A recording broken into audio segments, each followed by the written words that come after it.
Okay, we're live. Excellent. Okay, yeah, we'll just you and me real quick. So, talking about the premise of the book. So, from concealment to adornment, what happened was we had a discussion like 2 weeks ago, maybe, and you had said that the term forever and ever, excuse me, forever and ever, when it appears in the Old Testament, is actually talking about a a completely different type of, like, I don't know, I guess what would you call it? Concepts, Like yeah. a It's not the yeah, same concept. yeah, like a concept. Yeah, it's like a completely different concept from what people would assume. Oh, forever and ever is a time statement, right? Whereas now we are talking about something else. Yeah. But So it what it does, but sorry, but it does not exclude the time aspect of it. yeah, Do you because agree with I that? mean time is still relevant to when we're talking about things happening, right? It's all timing. Yeah. What is first between concealment and adornment? What is first? The concealment. Yeah, you see, so there is a time aspect. Yes, I agree. Um, hold on. So But I would say quickly that in Hebrew, when you have a time concept, you have to be careful because it is not only related to time. Are you looking for something? yeah, I'm actually gonna get notes. I need to Like take notes. like take Genesis 1:1, okay, which is the most important. If you take the first word,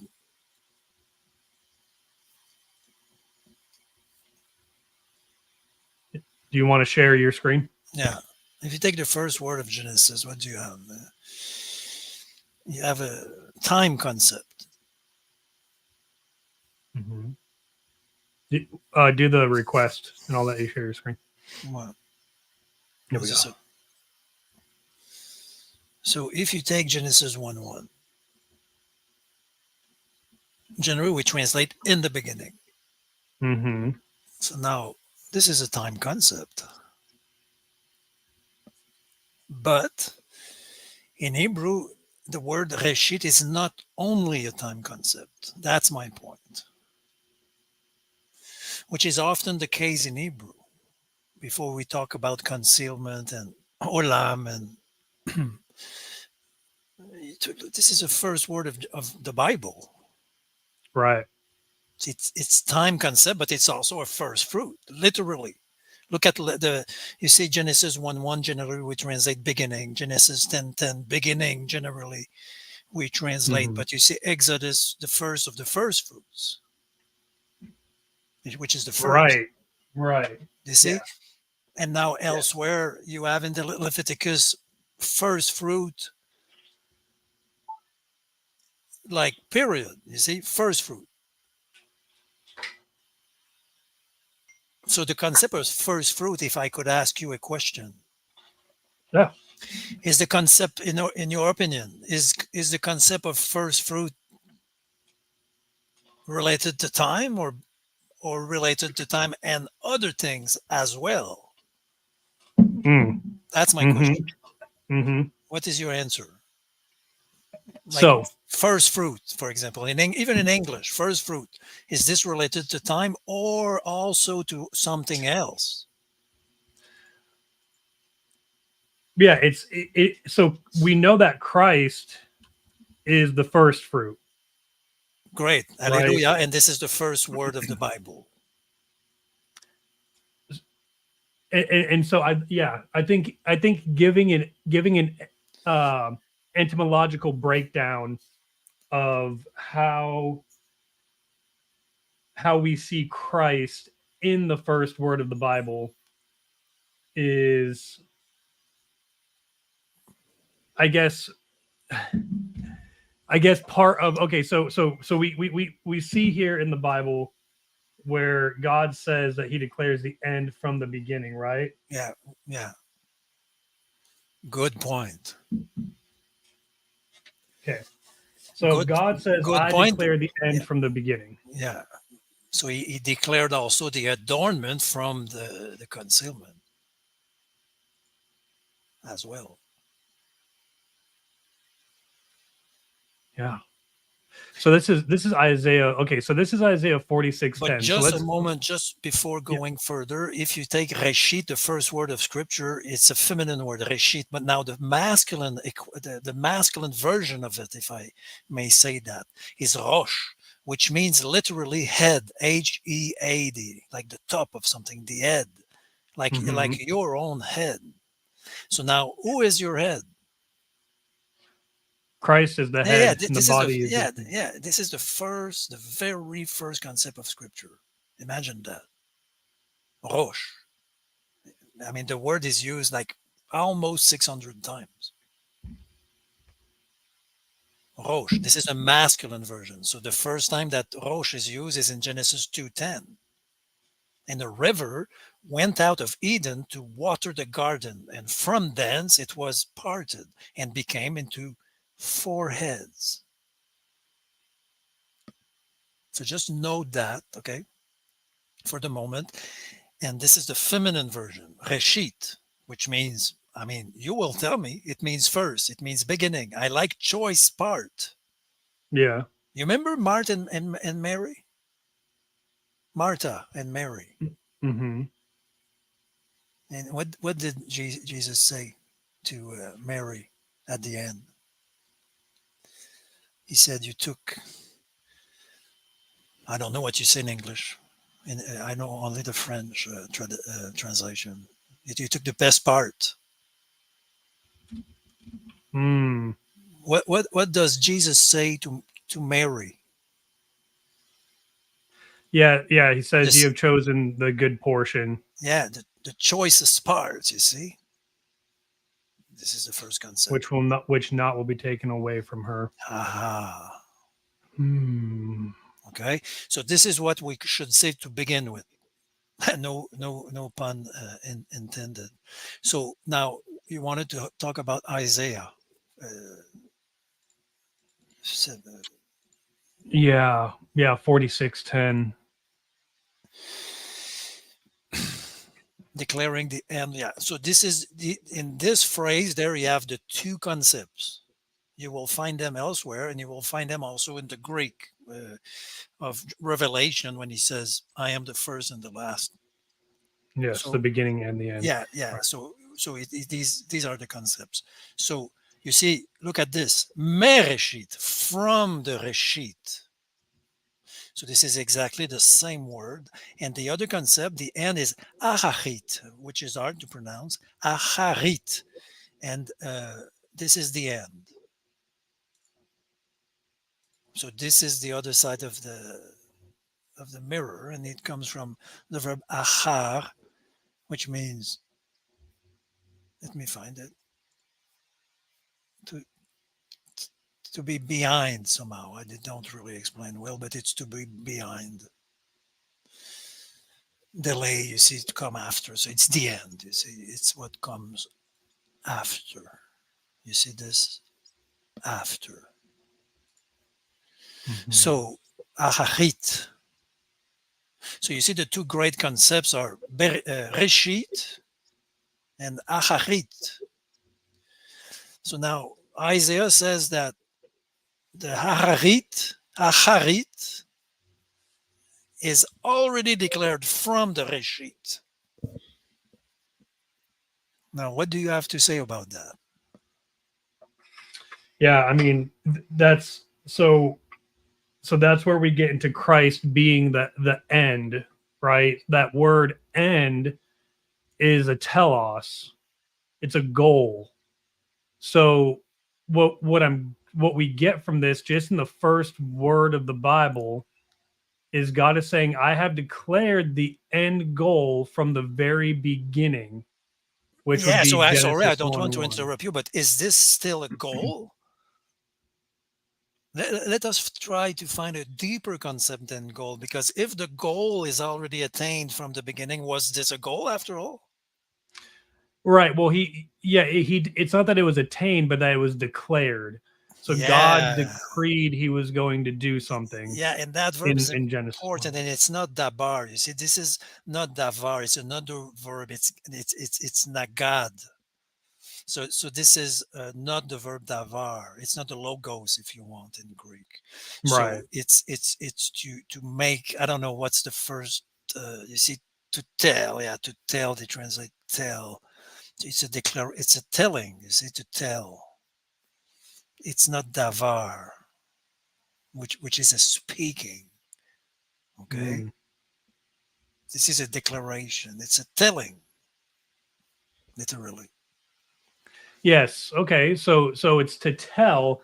So pretty much what God says is, I told you from the beginning, the end. Now I do want to pause for a second to talk about the first fruits a little bit more. Okay, and Okay. just before you go after that, the same thing is repeated there, but with another vocabulary. Now it's from ancient times, so your ancient times should be equated to beginning. You see that? Yeah. Yeah. And the council shall stand, which is an important verb to stand. But anyway, continue now. Continue. When we talk about the first fruits, Okay. This. yep, this right here in Numbers 15:21. If you want to read that in the Hebraic. The first of the dough. Yeah, this is Mereshit. So now this is interesting because the beginning of Genesis is Bereshit, like Hmm. in beginning. This is you see the preposition mem. Yeah. In Hebrew, the preposition it comes with the word. You see, in English, you would separate from. You don't write from beginning in one word. You see, but this Right. is in one word. In Hebrew, the preposition comes with the word, which can confuse beginners when they begin to learn, because this is the verb reshit, but there is a prefix. You see, which is a I have highlighted the prefix, which is a preposition actually. Mereshit. So this is from beginning, literally from beginning. Now, from beginning of what? It's a construct, so it's from beginning of. You know your genitive in Greek grammar? Hmm. So this is a genitive. Can you imagine that a very primitive language like Hebrew, they already had the concept of a genitive? Right. Yeah. They knew that something was coming from something or Yeah, yeah. going to someone. Mereshit, you see, it's from beginning of this thing. Arisotechem, which is not necessarily easy to pronounce. It's an it's a new arisa. So now, do you know the sauce arisa? The the American food? Mm-mm. No. So I guess so. The word comes from there, arisa, Hmm. which is dough meal. It's still food to this day in Arabic. Okay. Anyway, sorry for the digression for the No, food. it's okay. So this is mereshit arisotechem. So arisa, and it's your dough. You see, the ending chem means it's yours, and it's yours plural to all of you. It's a plural yours. So this is from beginning of the dough that is yours. Okay. Hmm. Now, what I always do in Hebrew is I look. You see the arisa. This is they don't give any root. Huh? It's a meal. So now, why do you want to talk about that? Okay. So there's there's two concepts that are going on here where we're talking about the first fruits. Yeah, So this is in regards to of the beginning of your dough, you shall give it to God, right? To yeah, Yahweh, a heave offering throughout your generations. When we go to Romans 11, verse 15, Paul, well, verse 15 and 16. So starting at verse 15, Paul says, "For if the casting away of them is a conciliation to the world, what the reception, if not life out of the dead? And if the first fruit is holy, the dough also. And if the root is holy, the branches also." Yeah. So do you see how Paul just drew this back into Numbers 15:21? Christ is the first of the dough. Oh yeah, yeah, And and Jesus himself uses the metaphor, huh, of the dough. Remember that, huh? Mhm. So this is a concept of a first fruit. And the reason why this is I think important as well is because when we talk about first fruit, I want to show you something, and I just actually saw this today. I'm listening. In Leviticus 2:13, it I says, already "And have many every off." things. Yeah, Go ahead. we have Sorry. so many things. We could say so many things already. Yeah, about Right. so many topics. But oblation of thy meat offering shall thou season with salt, which is another topic. Neither shalt thou suffer the salt of the covenant of thy God to be lacking from thy meat offering. With all thine offerings thou shalt offer salt. Melach. It's interesting because some places it says it's a grain offering, and some places it says it's a meat offering. I think it's might just be an offering in general, but I don't know. What do you think? What is your question? Where he says meat offering, that word for meat offering, minhateka. Oh yeah, but we have a problem with that. Let me see. V'chol korban. So korban is a super important concept. They write karban, but you have to. It's not correct. You have to pronounce korban. So this is the oblation. It's a gift. Okay. And if you look at we should not go too fast. If you look at the Greek, doron, Okay, yeah, Doro, yeah, yeah. like a free offer of an offering, a Oh gift, yeah, yeah, this is a foundational concept in the Gospels. right, Doron, right, yeah, the gift, Matthew, it's everywhere. Matthew, Ephesians, for by grace are ye saved through faith, and that not of yourselves, it is a doron. mm-hmm. So we have to link that. It's a gift. Okay. By the way, the verb to give in Hebrew is natan, which is the name Nathan. Hmm. Nathan means to give. Anyway, so the meat there, when you see the word meat, okay, in the King James, you need a French guy to explain that, okay? When you see the word meat in English, you have to be very careful because is this meat real meat, like, or is this food? The generic concept of food.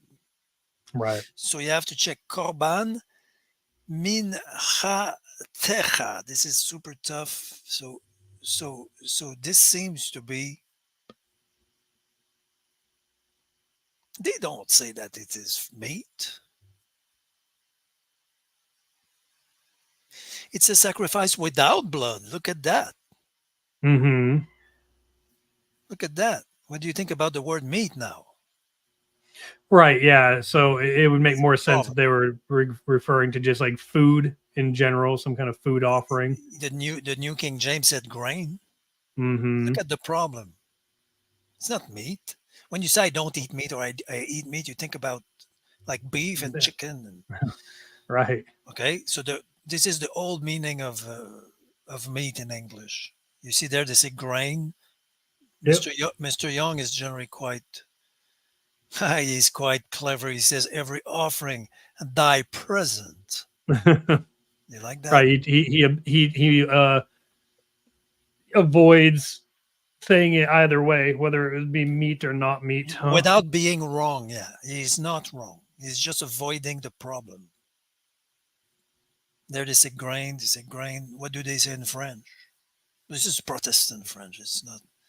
It's just Hmm. offrande. You see, even in French, there's no meat, no nothing. It's just offrande, which is which is an oblation. Look at that. One concept. Yeah.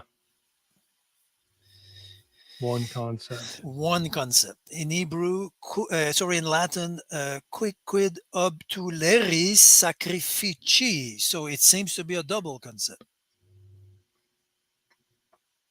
Yeah.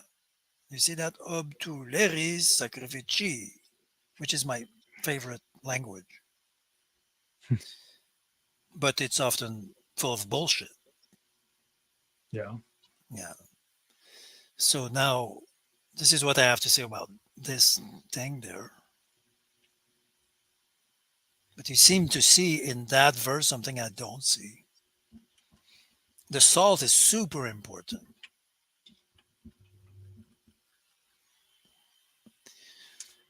because Yeah. Jesus says you will be, what do you say in English? Salted with fire, or something like this. Seasoned with fire. Yeah, and actually, that's the reason why I wanted to point this out because he also tells his disciples to be salt and light. Of the world. Yeah. So it's interesting. He says, well, in Matthew 5:13, he says, "Ye are the salt of the land." And so we see this concept of the offering needs to have be seasoned with salt. So Christ is saying that he is the offering. We just saw that. He is the first fruit. He is the first offering of that dough, right? And he was seasoned. He was not complete without his Yeah, apostles, without yeah, his and disciples. yeah, and in translating, we have lost also, if I can say something, we have lost one aspect of salt. Okay, Hmm. uh, it comes from a verb malach, and it means to dissipate. You see, if you take salt and you dissipate, you spread your salt. This is exactly what the Logos is doing in the world. He was sown, and he grew, and it dissipates everywhere. Hmm. So this is also an aspect of salt, melach, that we should not forget. There is a dissipate. If you see my point, you see that Yeah. even pulverized, pulverized. I don't know how you pronounce that. Pulverized is okay. Yeah. Pulverized. Yeah. Yeah, the salt. So anyway, uh, so now in that verse, you have many things. You have your covenant. Now you have your covenant, berit, which is also present in the first word of Genesis. Look at the play on words. If I pronounce covenant, berit, the first word of Genesis is bereshit. Hmm. Yeah.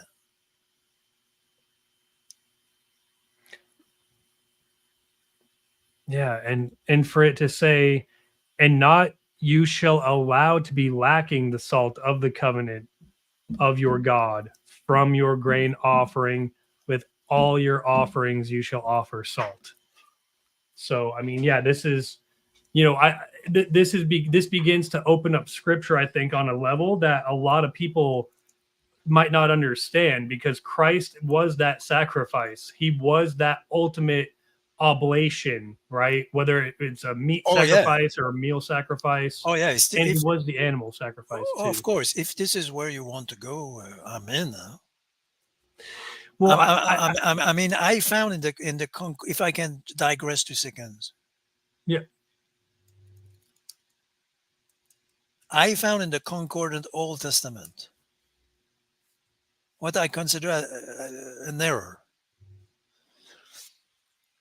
and they know it. I emailed them and we talked about that. You see this? I said genitive. This is a genitive. Zivche Elohim. Okay, the sacrifices of Elohim.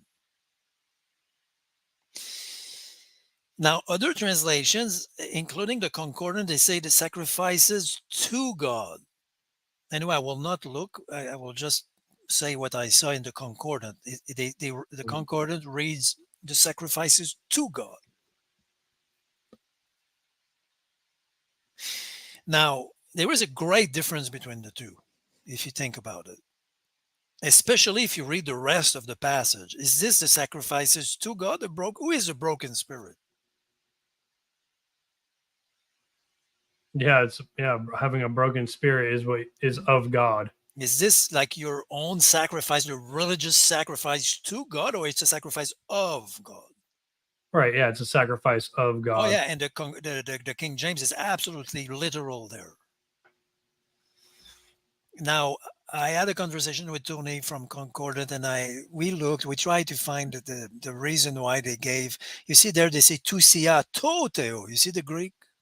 Mm-hmm. So this seems to be. I'm not a Greek super strong in Greek, but this is tousia toteo pneuma. So sun te trimenon. What a language. Okay, so you see, it seems to be to him. Mm-hmm. I just need to check something in Greek 2 seconds if you don't mind. If you don't Yeah. mind.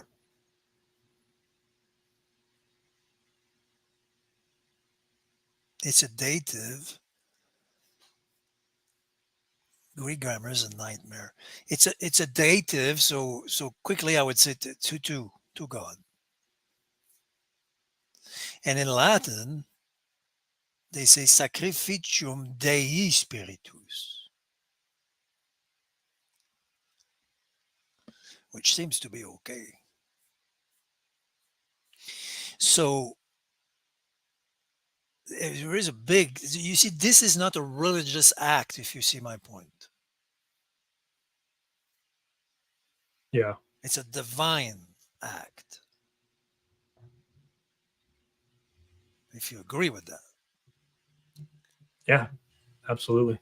And it's clear Hebrew. I mean, Zivche Elohim is clear, and this verb is important because Zevach is a verb that is used in the Psalms.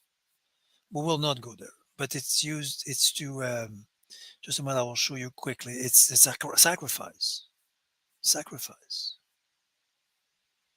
and Wow. the verb to slaughter. See that? Yeah. Sacrifice upon the mount. I mean, I hope you agree that when you read something like this, then Jacob offered sacrifice. This is Christ. Yeah. It's always Christ everywhere, if I understand scriptures. Yeah. The entirety of the Old Testament points to Christ. I would even say it's the logos written. Yeah. Anyway, Uh, we will not go too far, okay? We will return to where we were, okay, if you don't mind. yeah. Yeah. So I did want to get those concepts just kind of in there though about Christ being the first fruit and Yeah, what that means and how he was the sacrifice. The salt was his generation of Israelite disciples, yeah, and how in Romans though Paul expands that.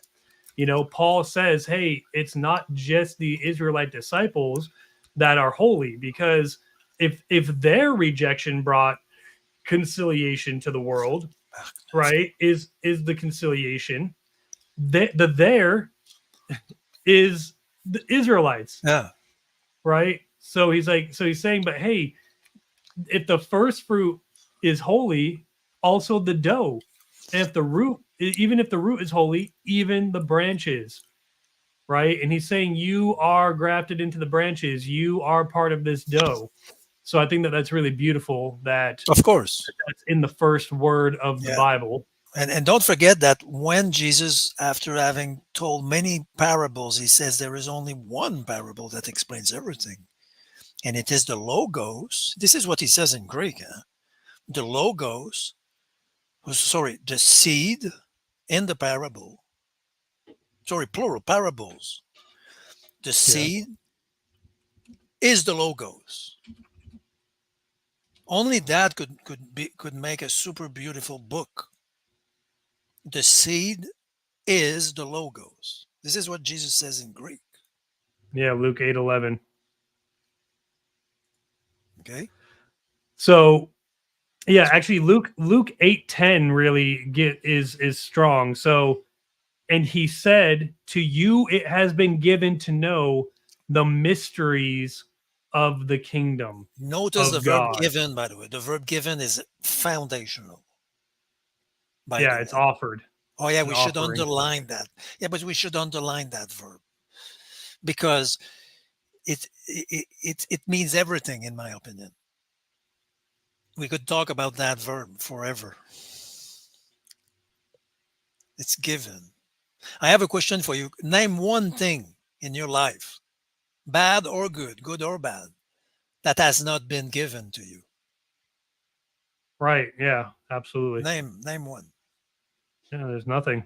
No, your wife, your child, everything. Your trials, everything. Yeah, it all is of God. Even the weakness. Now, what do you think about that verse? Mark 9:49-50. For everyone shall be salted with fire, and every sacrifice, look at that, shall be salted with salt. If there is a deep sentence, it is that one. Yeah. Right. And this is this really is okay. So when it says for everyone will be with fire will be salted, right? Yeah, This is the inclusive language here, where it's obviously not talking about everyone everywhere, because Mark 9 oh yeah, but is, this is not a kind of conversation we need to have. yeah. But you mean universal? You mean to see universality there? You mean? Well, Yeah, that not was not not what even we not even wanted. really that, but so what's happening in Mark 9 is, look at how Christ, he repeats Isaiah 66 after every time. He says, if something is going to cause you to stumble, if it's going to be a problem, don't you've got to cut them off, right? He's talking about the building up of the body. So like for example in verse 43, he says, and if should cause you to stumble the hand of you, cut it off. Better is it for you to enter into life crippled than having two hands to go away into Gehenna, into the Yeah, unquenchable fire. as long as someone is able to understand that, I could say personally, after 30 plus years of what's the verb? Groping in the dark, Yeah. I end up maimed. Right. Yeah, But see that, here's the beauty of this verse. He's talking to Israelites. yeah, He's essentially saying, "Hey, your fellow Israelites, right? Like think of it like the hand yeah, being a brother, a fellow Israelite, someone from a Israelite tribe. yeah. If they're going to cause you to stumble, if they're going to offend thee, you need to cut them out of your life, because you need to enter into this Zoe, right? Christ says, I am the Zoe. Yeah, but So just Christ a is saying, moment. The word is Zoe there. Let mhm, me see. Kai ean scandalize. yeah, C'est right.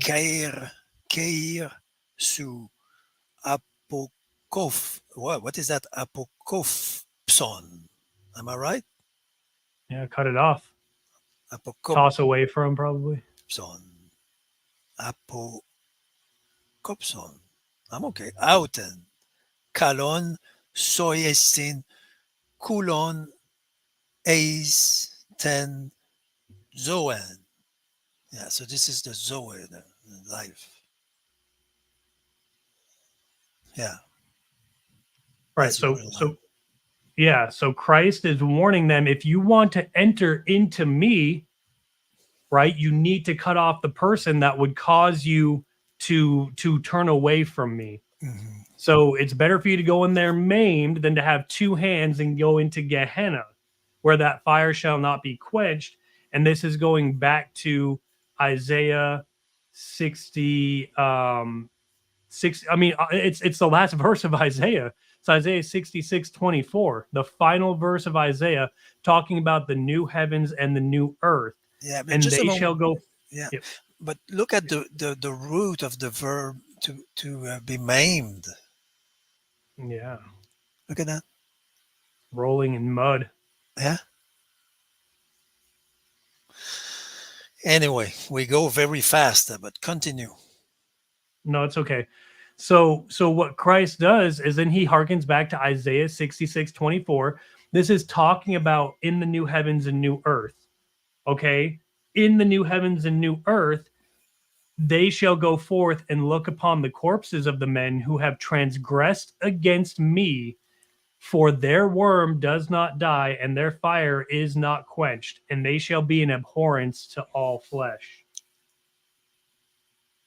So, what is Christ doing here? He's warning his audience, the Israelites, they need to cut off somebody that they thought was a fellow member of the body because they were the Of body of course. the old covenant. Oh yeah, yeah. But But if also, they were, also is it is logical with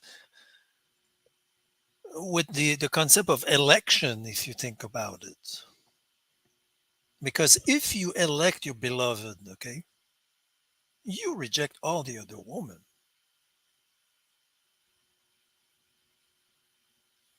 yeah, So there is, it's not the moment to talk about universalism at all. It's the moment to talk about the meaning of election. yeah, Can you have all the women in the universe? No. And in incarnation, when the logos was made flesh, do you think he became both? I don't know.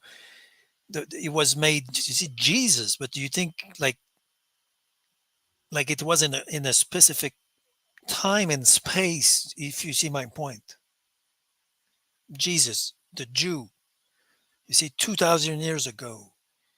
This is a kind of election. If you see my point, it's an exclusion of the rest. It was not Buddha, it was not me, it was not you, it was Jesus. So there is everything in scripture is always like an election and an exclusion.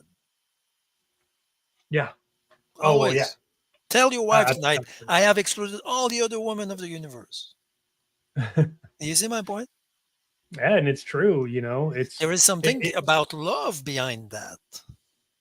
yeah, and it's about being choice, right? When we're choice to God, Yeah. God is the ultimate one that gets to pick and choose, and everything else is excluded out. So So I, when you create the body, anybody, if you create a piece of art, anything, you will exclude things from it. mhm. Now, for me, it's not a question about universalism or eternal damnation. It's not about that. Like neither one nor the other. It's about understanding the depth of that thing, the election, and the exclusion that it implies. Mhm. I agree 100%. So we've covered, okay, so we covered Christ being the first fruit, how that's right there in the beginning of Genesis 1:1, first word of the Bible. God says that he has told the end from the Okay. beginning, and from ancient times past. Now, I want to get into the actual premise of this this book that I'm wanting to write, being from concealment to adornment. Did you? Okay. Did you get a chance to watch the whole live stream that I did Not last everything, last no. time? And also, I received other emails from other people asking me to watch movies and clips and stuff, and I work on a full time basis, so I just cannot. But Yeah, I that's have fine. to admit, I watched a few things uh, from your clip, and I already have a few things to say.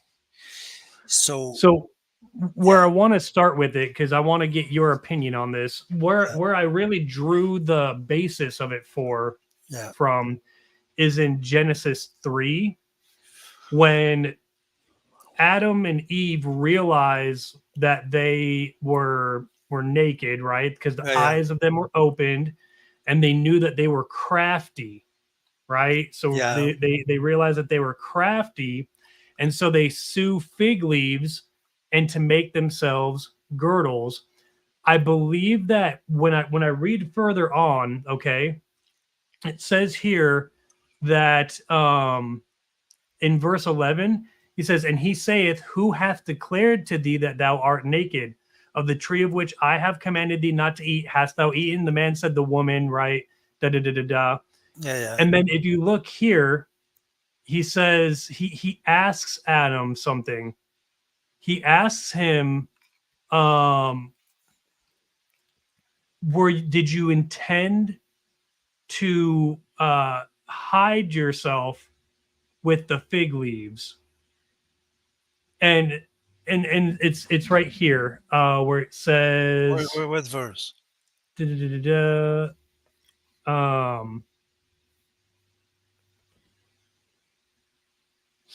okay, he's talking to the serpent, he's talking to the woman.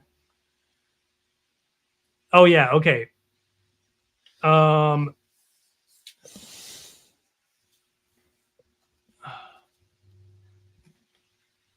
where is it that, oh yeah, yeah, yeah, so it's actually, I'm sorry, it's right here in verse 10.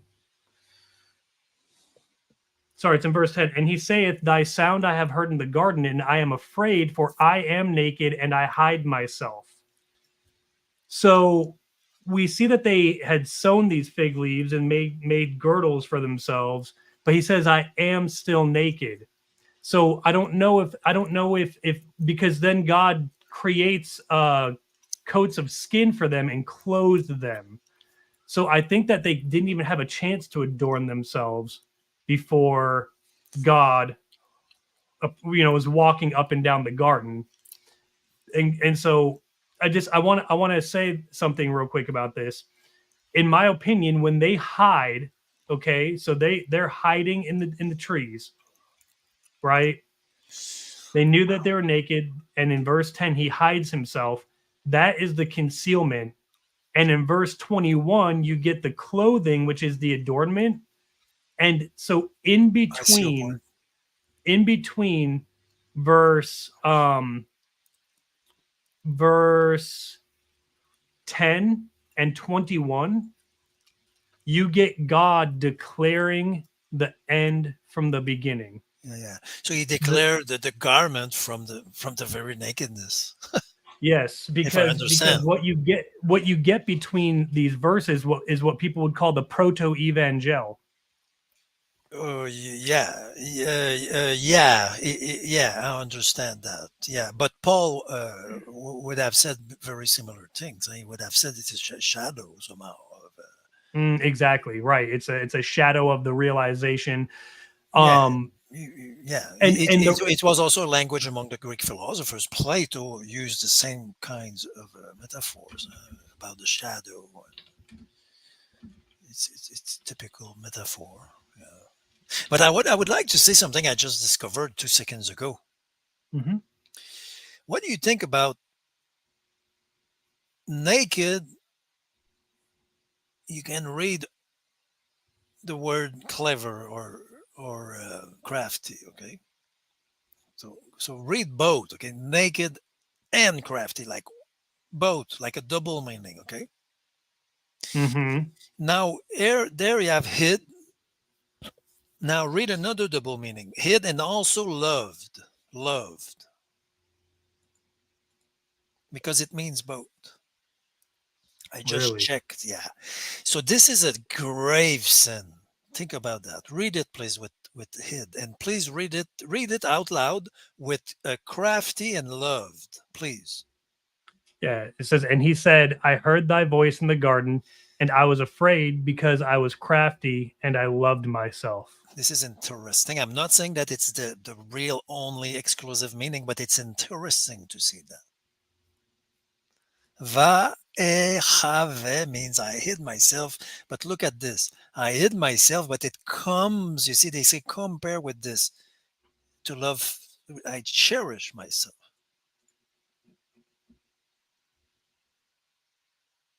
Wow. Like when you Shabab. cherish something, you will hide. You see my point? And You will it's crazy though because it's only that word is only used once in Deuteronomy 33:3. look at that. Yea, he loved the people. So this is your let's return. This is your hid. So you see, it's there is something deep behind that. We should not go too fast. You see, when something is precious, you will hide with the thing. This is very interesting.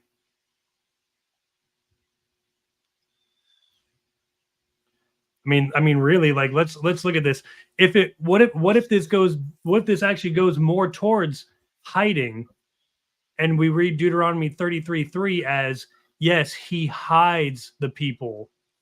All the holy ones Yeah. are in your Oh hand, yeah. and they sit down at your feet. Yeah. You have your Everyone concealment receives there. your words. Yeah. You would have your concealment right there. And let us confirm what we just said. You see, af chofev. So this verb chavav, okay, means to love, but they say their primitive root compare with that. Chava, to hide. Right. So yeah, we confirm that there is a kind of etymological, more than a similarity, almost an identity between the two concepts. Yeah, And in thy hand. this hiding truly is a concealment. It You know, is. to hide and to conceal. So I want to talk about Psalm 10:16 because it says in Psalm 10:16, And we should not Yahweh go is too fast. king, Olam Wa'ed, and the Adonai parent, melech olam va'ed. Yeah, wa'ed, it's okay. yeah, Va'ed, sorry. But I mean, wa'ed is probably the way they spoke 2,000 years ago, but in modern we say olam va'ed. If you visit Israel and you say wa'ed, they will think you come from another era. Right. So Adonai melech olam va'ed. The Lord King, concealment and adornment. If I go literally. Now, before going too quickly, we should say that generally you see people will translate forever and ever. So we will just focus on that first. You see forever and ever, forever and ever, forever and ever, forever, ever and ever, ever and ever, ever and ever. No originality, huh? Young says to the age and forever. You see, I disagree with him.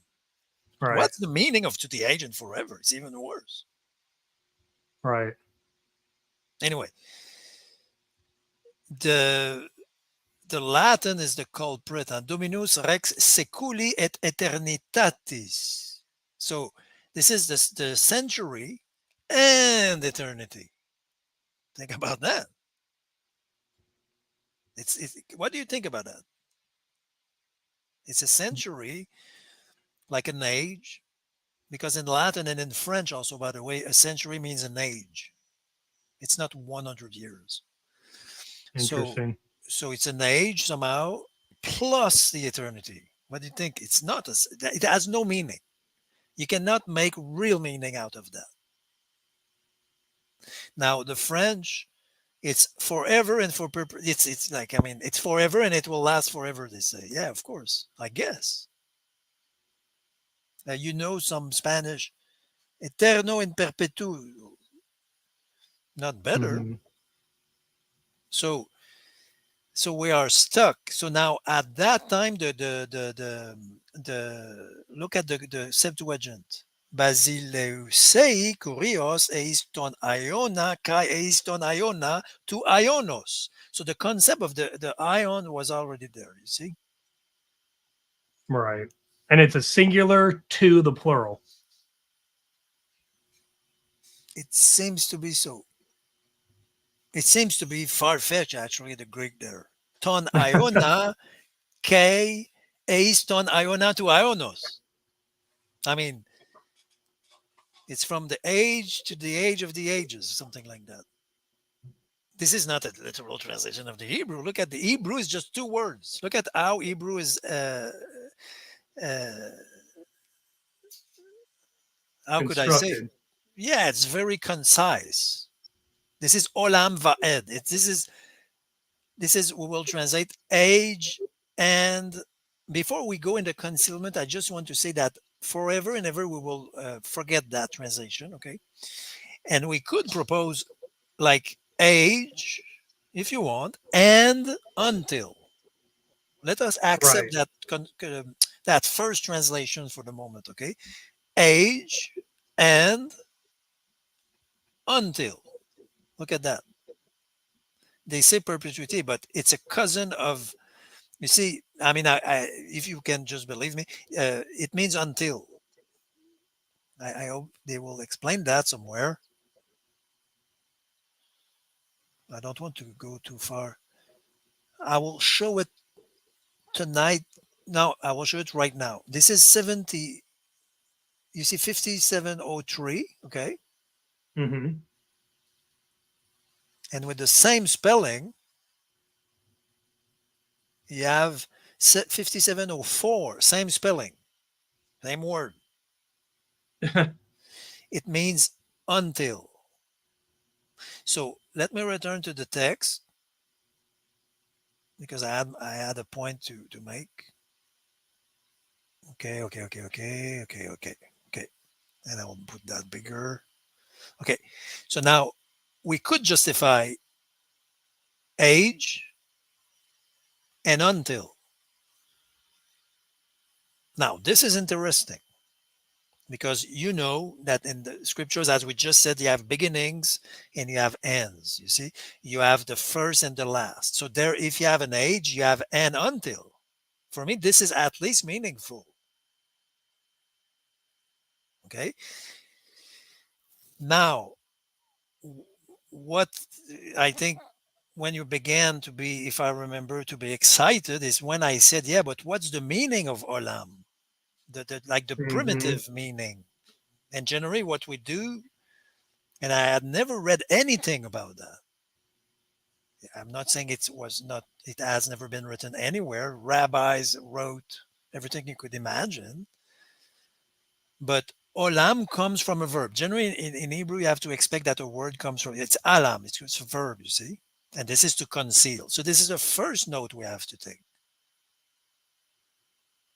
because your age there, no matter how you translate, your first ever, forever. By the way, the word for is not there in the text. It's just ever. And I just here's what's Olam. so important about this to me. In Colossians 1:26, Yeah. Paul says the mystery having been concealed Yes, yes, away yes, yes. from the ages, Yeah, even the it becomes generations. super deep, and I think even Enoch, who is very good with the ions and all that, we have to admit that. I think he has not seen that. I No, think so that's people missed it. Yeah. this is what I'm seeing here. this all goes back to Genesis Yeah. chapter 3. That's where the original concealment kind of shows up. We could argue because I do I do think that first Enoch is like actually inspired. I do Yeah, believe it's okay. Enoch I will actually not argue wrote with it, that. but By the way, I think the Gospel of Thomas in Coptic is absolutely revealed personally, and it would be useless to debate about that. yeah, but we see that Adam still Yeah. precedes Mhm. Enoch. This is God talking about his the origination of the sin and the death. And that was when Adam concealed himself. He loved himself. He hid himself. Yeah, and that's the left side, by the way, according to the Jewish tradition. I Yeah. could show it to you. It's the left side. The left is hidden. The right side is revealed. And if Jesus is sitting on the right side, it's on in the adornment on the adornment side. Mm.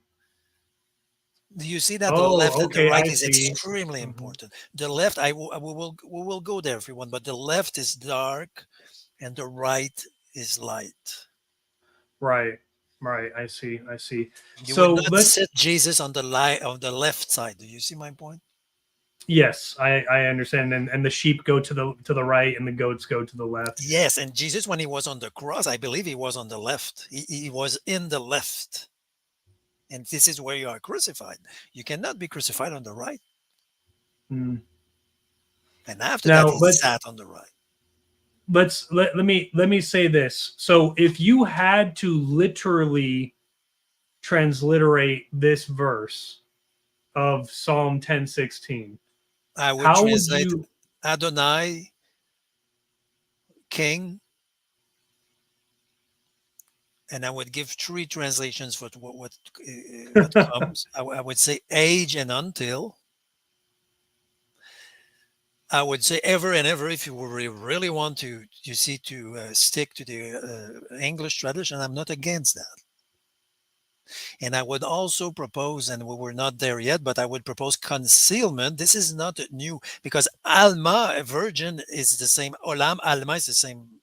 They come from the same root. Now, where I think we make a kind of discovery is I read elsewhere by other people like Nock and other I don't know Bollinger. Like people know that this Olam comes from Alam, which means to conceal. Okay, and if you look, I already took a few notes for you.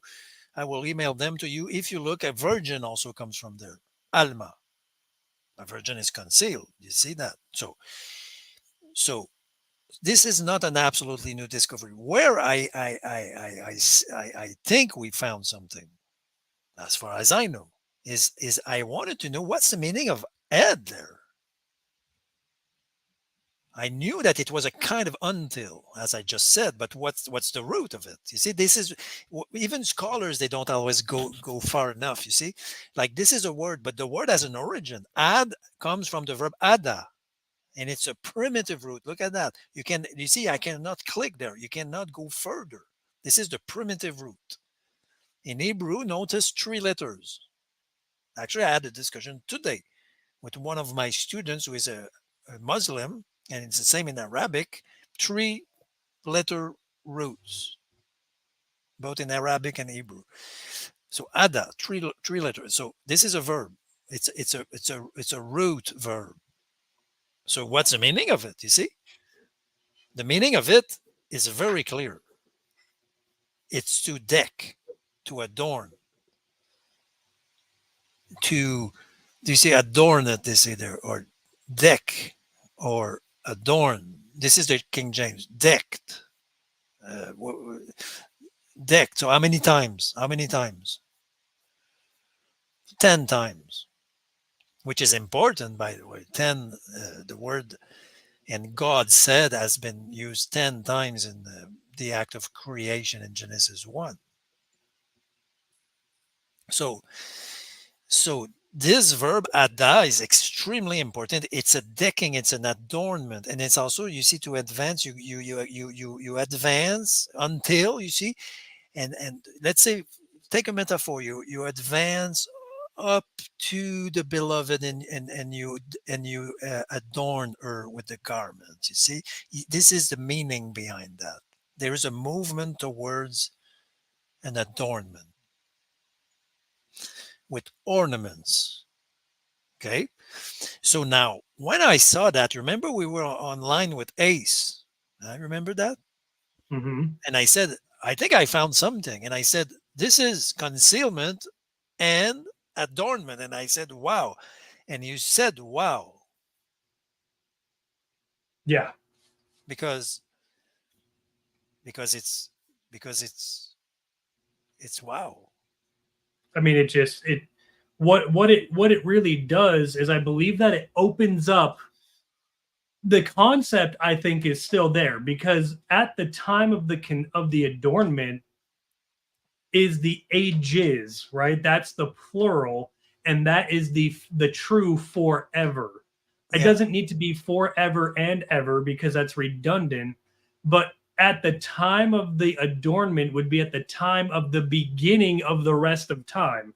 yeah. So And in I that sense, the old, it's not old English, but the King James is older English. It's not old English, would be 13th century, but mhm, the English of that time was probably correct, because ever does not mean forever in older English. Like I could tell you, okay, I like to chat with me, but I cannot with you, but I cannot chat for like forever. We will have to chat right, another time. It's not for like the infinity of time. It's just ever. This is the best thing I ever seen. I ever seen. You see, right, when I say this is the best thing I ever seen, am I talking about eternity? No, this is the best thing I ever seen since the beginning of my life. You see my point? right. Ever is Yes. related to a beginning. This is the best thing I ever seen since the beginning of my life. Yeah, because we experience time as it comes to us. Whereas for God, he's outside of that bound. Yeah, He has already done everything that could ever yeah, happen before it ever began. yeah. But And he's that's a also hard within. I concept. would say he's outside, but in the scriptures, he wants to be within. He wants to dwell. Right. This is another topic. Now we are talking about the conclusion, but in the adornment, you have an absolute dwelling. Correct. Yes, that is exactly what I was going to go to when we get to Revelation 22, right, which is at the end of the book. It says here that in verse 4, and they shall see his face, and his name is upon their foreheads. Yeah. You Yes. Yes. know, Yes. this Yes. is very strong. Revelation 21 verse 3, and I heard a great voice out of the heaven saying, "Lo, the tabernacle of God is with men, and he will tabernacle with them." This is the Yeah. adornment. This Yeah. is Yeah. massive. Yeah. And one very important like criteria of truth, in my opinion, is that if this is valuable for you, okay, and for someone who does not agree with you, like Ace, for example, okay, of course this is also valuable for someone like Ace. So for me, it's a criteria of truth, because I don't want to help him or you or myself or anyone else. For me, if this is meaningful, it has to be meaningful for everyone, Yeah. because of course you will not have the same conception of the adornment that Ace would have. Of course, I already anticipate that. Right, yes. And so this is where we're gonna get into that. So But if we but yeah, look but I'm here, less interested. Personally, I'm less interested, because if this is meaningful for you, I have reached my goal personally. well, what I want to do is I want to just kind of explore the the adornment itself, Oh and yeah, and the here's why. implications also. Here's why. When we look at Revelation 21 verse 19, it says, "And the foundations of the wall of the city with every precious stone have been adorned." Yeah, but this is, yeah, this is, you see, that verse proves what we just said, and I never read one theologian talking about that in relation to Olam Va'ed. You see my point? Of Right. course, other theologians talked about this and about everything, but did they see the relationship between the precious stones, which are ornaments, and the adornment forever and ever? So this is forever in concealment and ever in adornment, Right. if you see my point. Right. Yeah, it's a matter of time. And here's Yes, the but it's thing. also it's also a matter of glory. Yes, it's a matter of glory. Oh It yeah, yeah, is. because It's the a matter of adornment, yeah, glory. I mean, the adornment is absolute manifestation of absolute glory, and it's the dwelling of the only one in his creation, I believe. Now, in First Corinthians 15, when we get to um down Well, to, yeah, let's say chapter verse 53, yeah, yeah. okay? So he says, "For it behooveth this corruptible to put on incorruption, and this mortal to put on Okay, so now immortality." you understand the implications. You understand that we found something that link.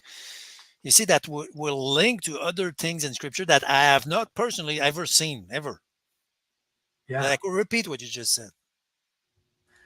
In First Corinthians Yeah, 15:53, yeah. he says, "For it behooves the perishable to put on imperishable, even the mortal, even this mortal, to put on immortality." And that Okay, word "put on," it means, it's interesting. It's enduo, okay. So now let enduo.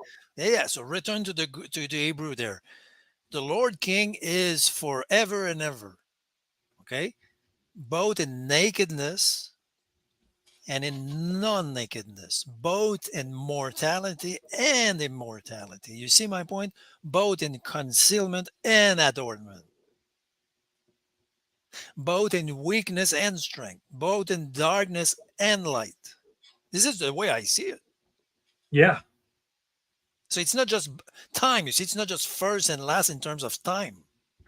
It's first and last in terms of how could I say of time in terms of value also glory. Like when your wife, I think you have a child, huh? Am I right? yeah. So when the child was in your wife's womb, okay, No, it's not my that wife. was darkness, Right, and it would have been evil to stay there forever. Think about it. right. Like concealment cannot stay forever. If not, it's just pure evil. If your child would still be in your wife's womb, it would be evil because you want to see your child. It's in the light of the day. And also you want to see your child growing. There is a link between now growing because from olam to ad or ed or ad, what is the pronunciation? Ad, okay. From one to the other, you have a passage from death to life. Also, you have a passage from darkness to light. You have a passage from the humiliation of the cross to the glory. So tell me what you think. I mean, it's huge. It's a big how could I say concept because Yeah, because this is also the Song of Songs. I hope I'm not stupid. I hope the verb appears. No, it does not appear, but it appear in this magnificent verse in Job. Look at that. Deck thyself. This is ever. You say forever and ever. The second one. This is the adornment. Adorn thyself now with majesty and excellency. What do you think about that?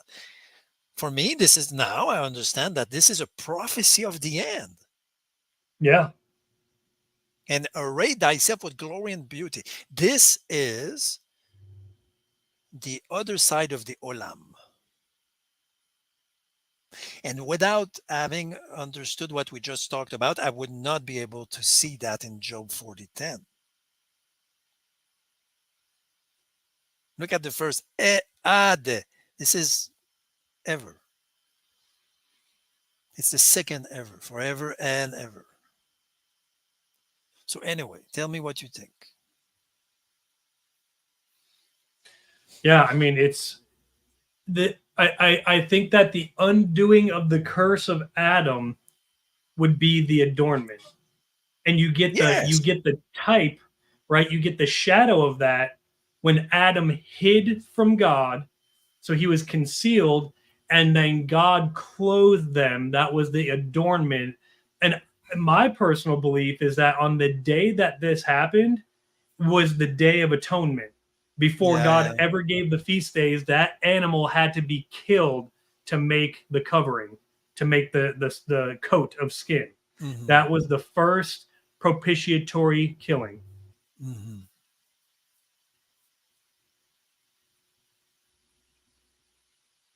And this is the first usage of the verb to conceal in Scripture. Leviticus 4:13 for you to see. This is the first concealment. I mean the verb. And if the whole congregation of Israel sin through ignorance, and the thing be hid from the eyes of the assembly, and they have done somewhat against any of the commandments of the Lord concerning things which should not be done, and our guilt is super complex. Huh? But this is the first usage of to to conceal. Now,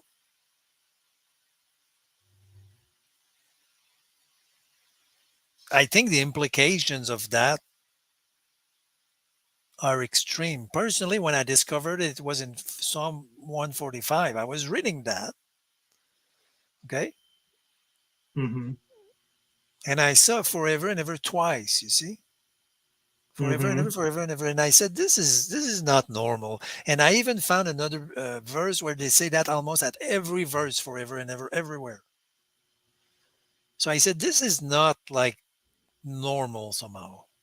It's not just forever and ever. And also, the primitive Hebrews were not obsessed by the infinity of time like the Greeks were, or that we are today. In math, you see, in physics and in quantum physics, we talk about infinity of time. And no, no, no, no, no.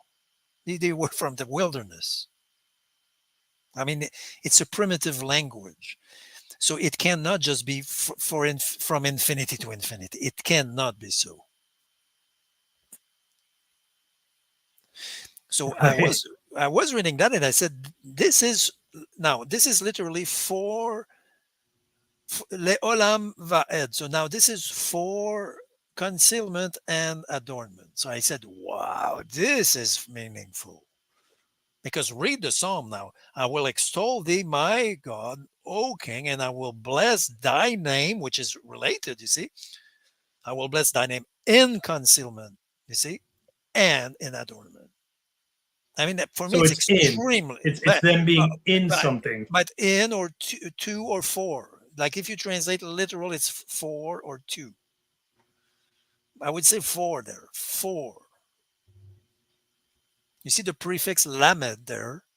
Yep. It's a four So I will bless thy name for concealment and and adornment. adornment. Literally, if you translate brutally. Yeah, I think that the brutal translation is most important. I mean, for concealment. So he's blessing his name because he concealed. I shall bless your Or name yeah, for. also, but the four, yeah, what's the meaning of four? It's also for that entire duration of the concealment and the adornment. Right, right. For the entire duration of the Yeah, concealment you see, and the yeah, adornment. yeah, Wow. or until the until. You see, honestly, until the until. It's meaningful to say that Wow. because if you say forever and ever, yeah, try until the until has some meaning Yeah. because if you say I will live until I don't know until the end of my life, I mean it has a meaning because it has a context. So now that until, this is my point, and that until is an adornment, literally, primitively, and that age, let's say that is a concealment. And by the way, it's virgin, like a virgin womb. Now, is this good for a womb to stay virgin forever? You will tell me, because a womb can bear fruit, Right. but it will Right. not. Yeah. It will not stay virgin. The womb will give the ornament. If you Yeah. see the fruit. Can we Now, take a look at Psalm 11:8, 111:8? by the way, nobody saw the five virgins are five ages.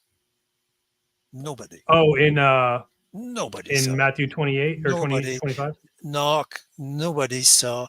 If this is an age, if it's also a kind of concept of virginity. Now, when Jesus was a Jew, when he talks about the five virgins, do you think he may have referred to this? Maybe.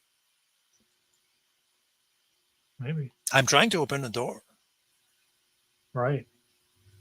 The It's a five good question. olamim, the five virgins.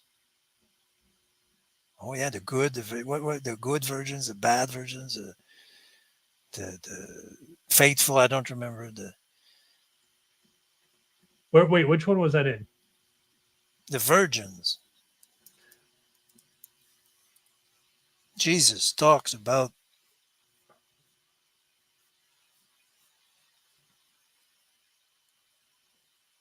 the virgins. Yeah, it's Matthew 25, I believe, 25 1. Do you see my screen? Yeah. Then shall kingdom of heaven be likened 10 virgins. Hmm. Who wants to understand that this might be a reference to time, Hmm. which took their lamps and went forth to meet the bridegroom? Read it for you will say, maybe you will say, wow. And five of them, five virgins, five ages were wise, and five parallelly, by the way, were foolish. And that were foolish took their lamps and took no oil. But the wise took oil with their vessels with their lamps, while the bridegroom or tarried, maybe you pronounce tarried or tarried. Terry, yeah, tarrying. It's okay, tarried, okay. They all slumbered and slept. And at midnight, this is important, midnight, there was a cry, behold, the bridegroom cometh. This is about the adornment, in my opinion. Go you out to meet him, and then all those virgins. For me, these are the ages. This is the consummation of the ages, and I'm alone in my club, so you will help me. Hmm. So I never read anyone relating the ages with the virgins there. Wow.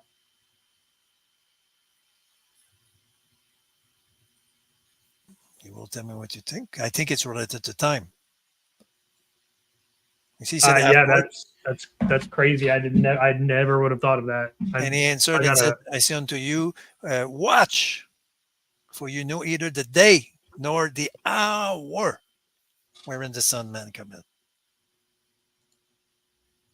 This is related to the ages. In my opinion, the olamim, the olams. You have five good olams, and you seem to have five bad ages, which seems to be parallel, in my opinion. Anyway, it's just my take on it. So now you wanted to check what? Sorry for the digression. Oh no, that's okay. Psalm 111 verse 8.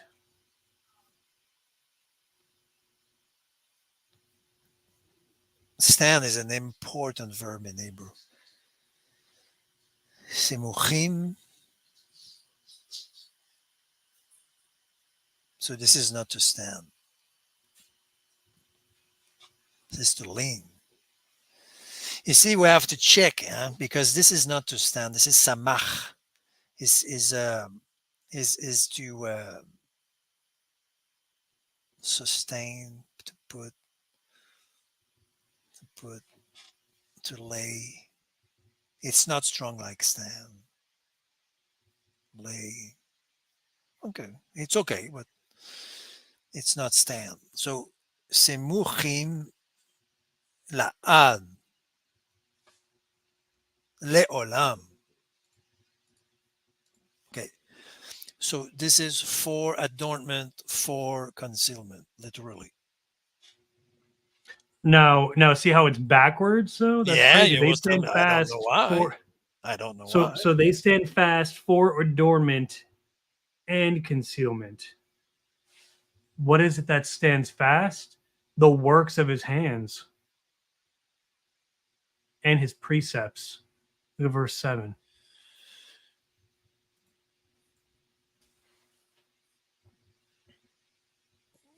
No, yeah, if there is a meaning why the adornment there appears first, you will tell me if you see any meaning behind that. Generally, it's not generally it's leolam. They put ad at the end. Now they begin with the end and they end with the beginning. So Yeah, they may add if you read the entire the Lord assembly upright congregate the Lord a great pleasure honorable endureth forever. So forever, you see this? It's only the adornment there. his righteousness in is that endures then to adornment or Yeah, it's from. only adornment. Yeah, so the concept of olam is not there. So there is a reason. You see, you see, we don't read the Hebrew, and we should. Like this is the adornment, and there is a mirror there. And when they say, "What is your verse again?" Verse 8. Now they continue the adornment and the concealment. So this seems to be a verse that focuses more on the adornment. I don't know. I don't know what is the last verse.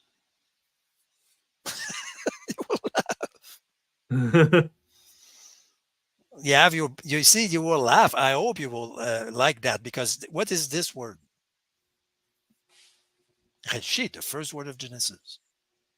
Yeah, Rashid, in beginning of wisdom. It's even more brutal than that.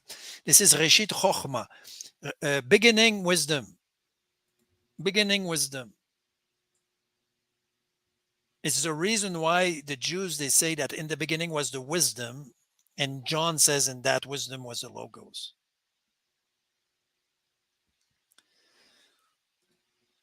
And you read that also in Proverbs 8 about the wisdom in the beginning. And then you have the look at this. Forever is just la'ad.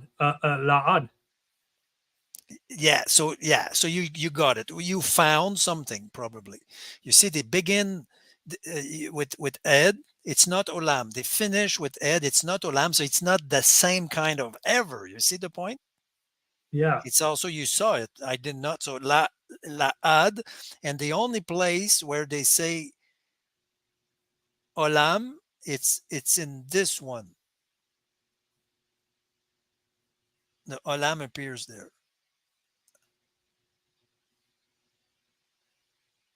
So this is a verse of adornment. I don't know. I'm discovering that. I mean, yeah, this whole this whole psalm is very profound because this is the psalm, right, where it's the alphabet. Let me see. Oh, I think you mix with the 119.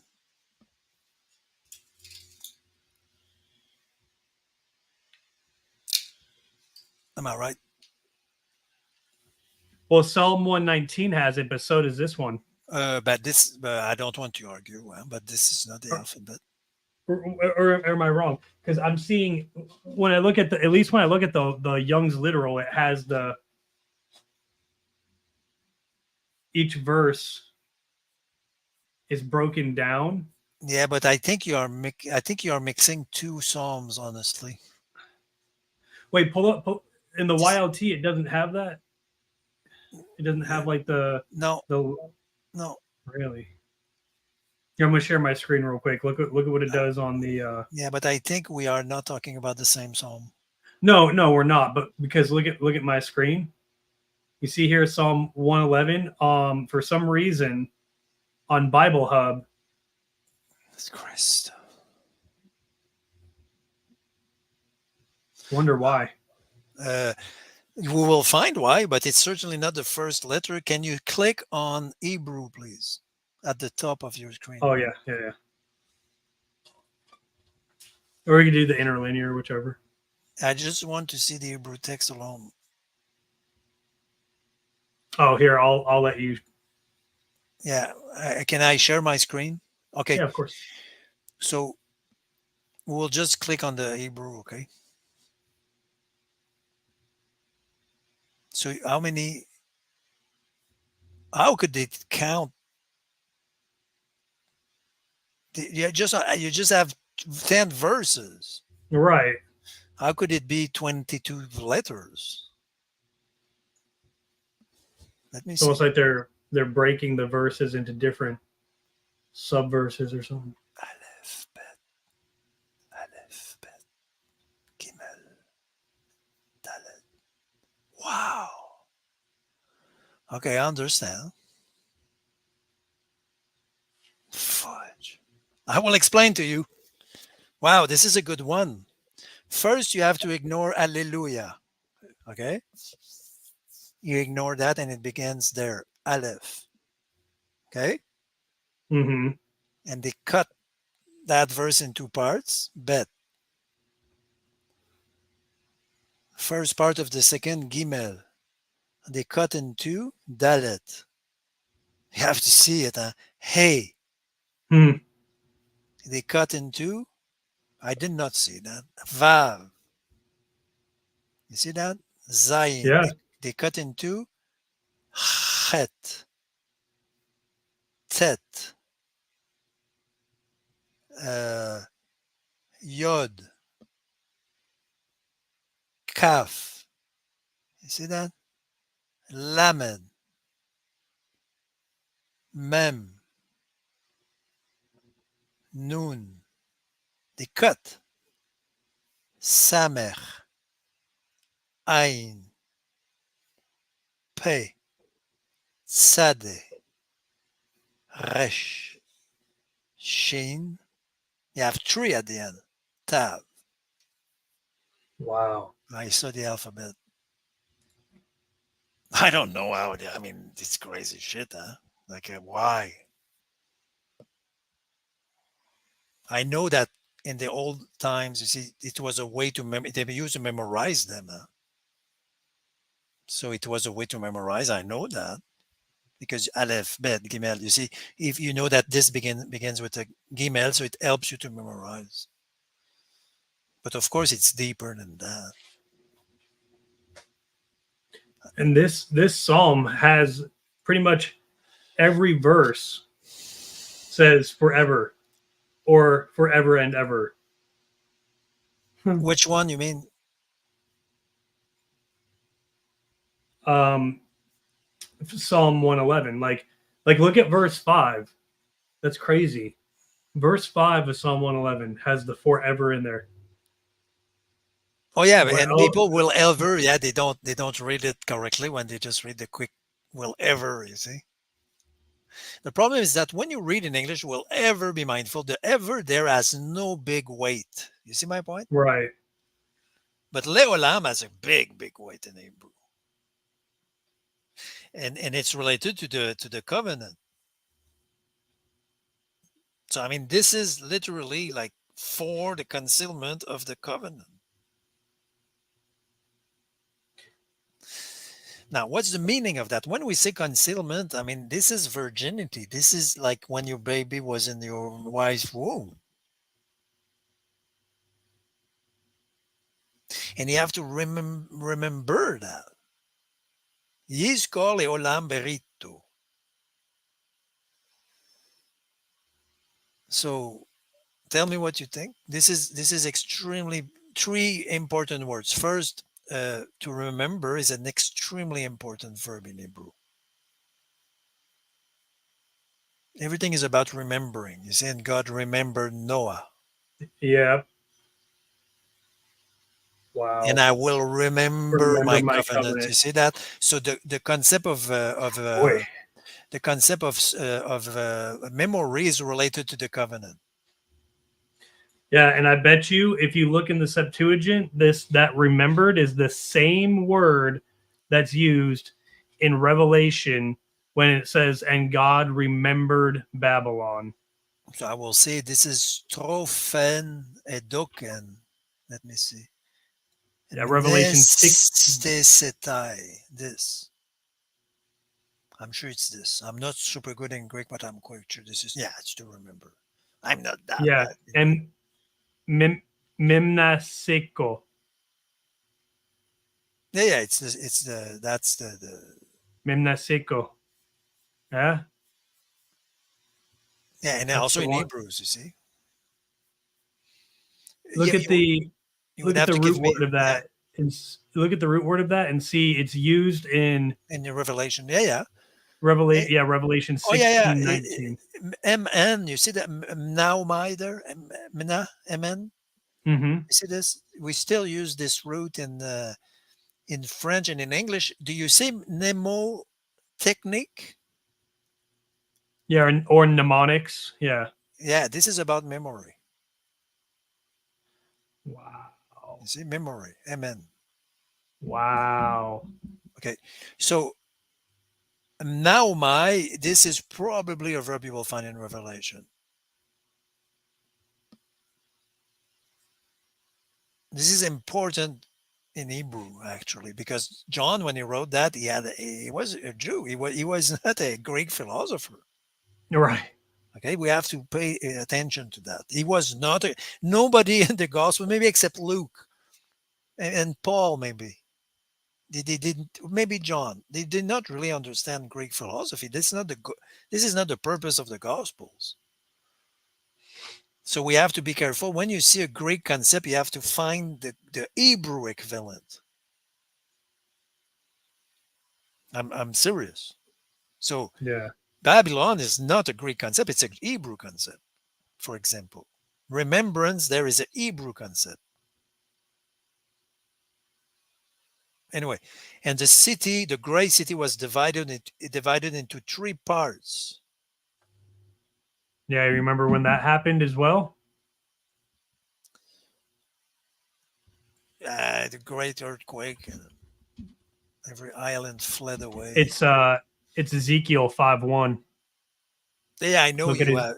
Yeah, but just a moment. I just want to read this 2 seconds. Divided into three parts, and the cities of the nations fell, and the great Babylon came in remembrance. This is important concept Mhm. before God, and to give unto her the cup of the wine of the fierceness of his wrath. What is the concept we are looking for? The remembrance. Yeah, this one. Yeah, this. Yeah, so you see, there is a link. Obviously, there is a link. Okay, between whoa remembrance and the covenant.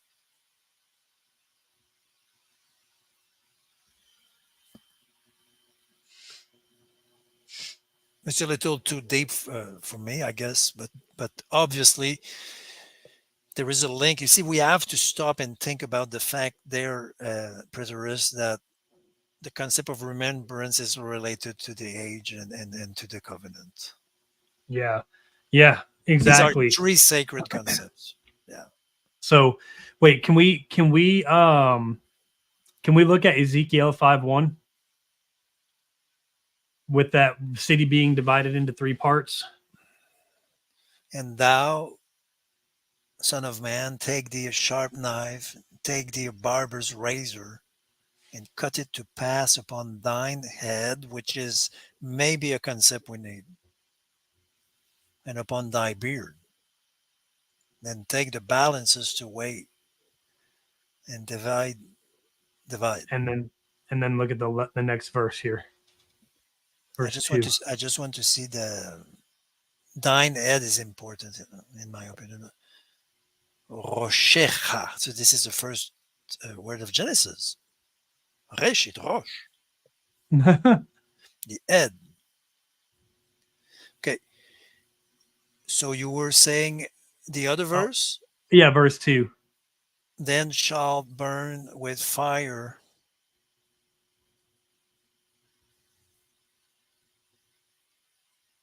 It's not fire, it's light of fire. It's a flame. This is not fire. Fire is esh. This is Yeah. ur. When God says in Genesis, let light be light, this is the concept that is used. This is not fire. I hope the translators understand that.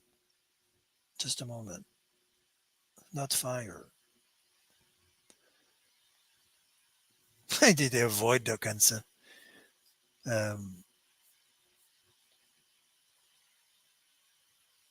they just don't see it. Huh?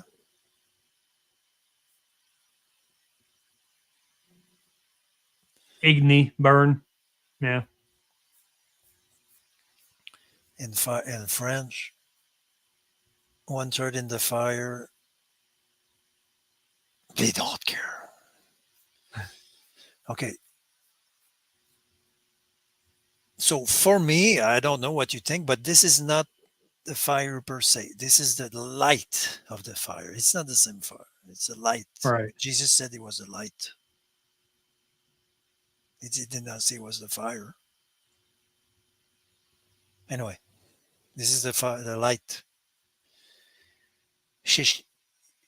Shilishit be'ur, third part of the city. And the days of the siege, you pronounce siege, Yeah, siege. Yeah. are fulfilled. And thou shalt take a third part and smite about it with a knife. And the third part thou shalt scatter in the wind. By the way, this is the meaning of earlier we said we talked about dissipation. Remember the salt The salt. Yeah. in the wind, and I will draw out a sword after them. So okay, now what do you see there? What should I see? That's the city being divided into three parts that we just saw in Revelation. I know, yeah, but there is no relationship like for the adornment and the Well, this would be at the time of the adornment. Well, sorry, that's Mhm. my purview anyway. Yeah. Um,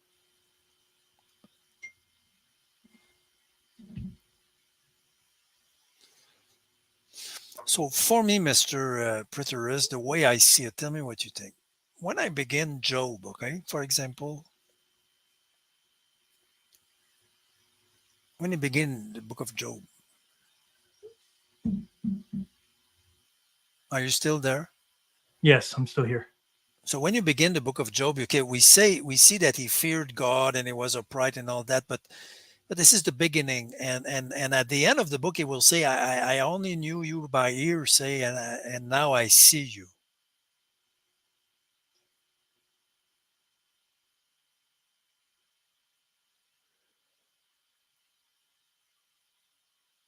So for me, the book of Job is literally a book from concealment to adornment, literally. Yeah. And in the first two chapters, you see that the agent of evil is Satan, like Satan does the crap. He's concealed. At the end of the book, we directly attribute that same evil, chapter 42, to God Himself. So even in the doctrine of evil, if you see my point, there is you could apply concealment and adornment. In the beginning of the book, the meaning of evil is concealed. And at the end of the book is revealed. And it comes from God, and the goal of evil is expressed. It's you shall come forth as gold. So you may be upright. You see in the beginning, Mm-hmm. you may be upright, but you will go to the trials. Actually, Jesus himself was upright and he went to the trials. Right. And it was not just for the sake of it. It was for something very special. It was for glory. To become gold, you come out, you come forth as gold. This is the adornment. I mean, tell me what you think. Forth gold. I'm sure we will find Job, but ye know it, the way that I take. And by the way, the way. What is the way there? Derer. So this is what Jesus said. I am the way. I hope you enjoy that. There you could read.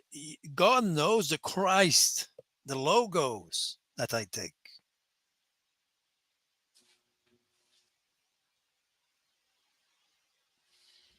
Wow. And this is not that I take. It's not a correct. This is not a correct.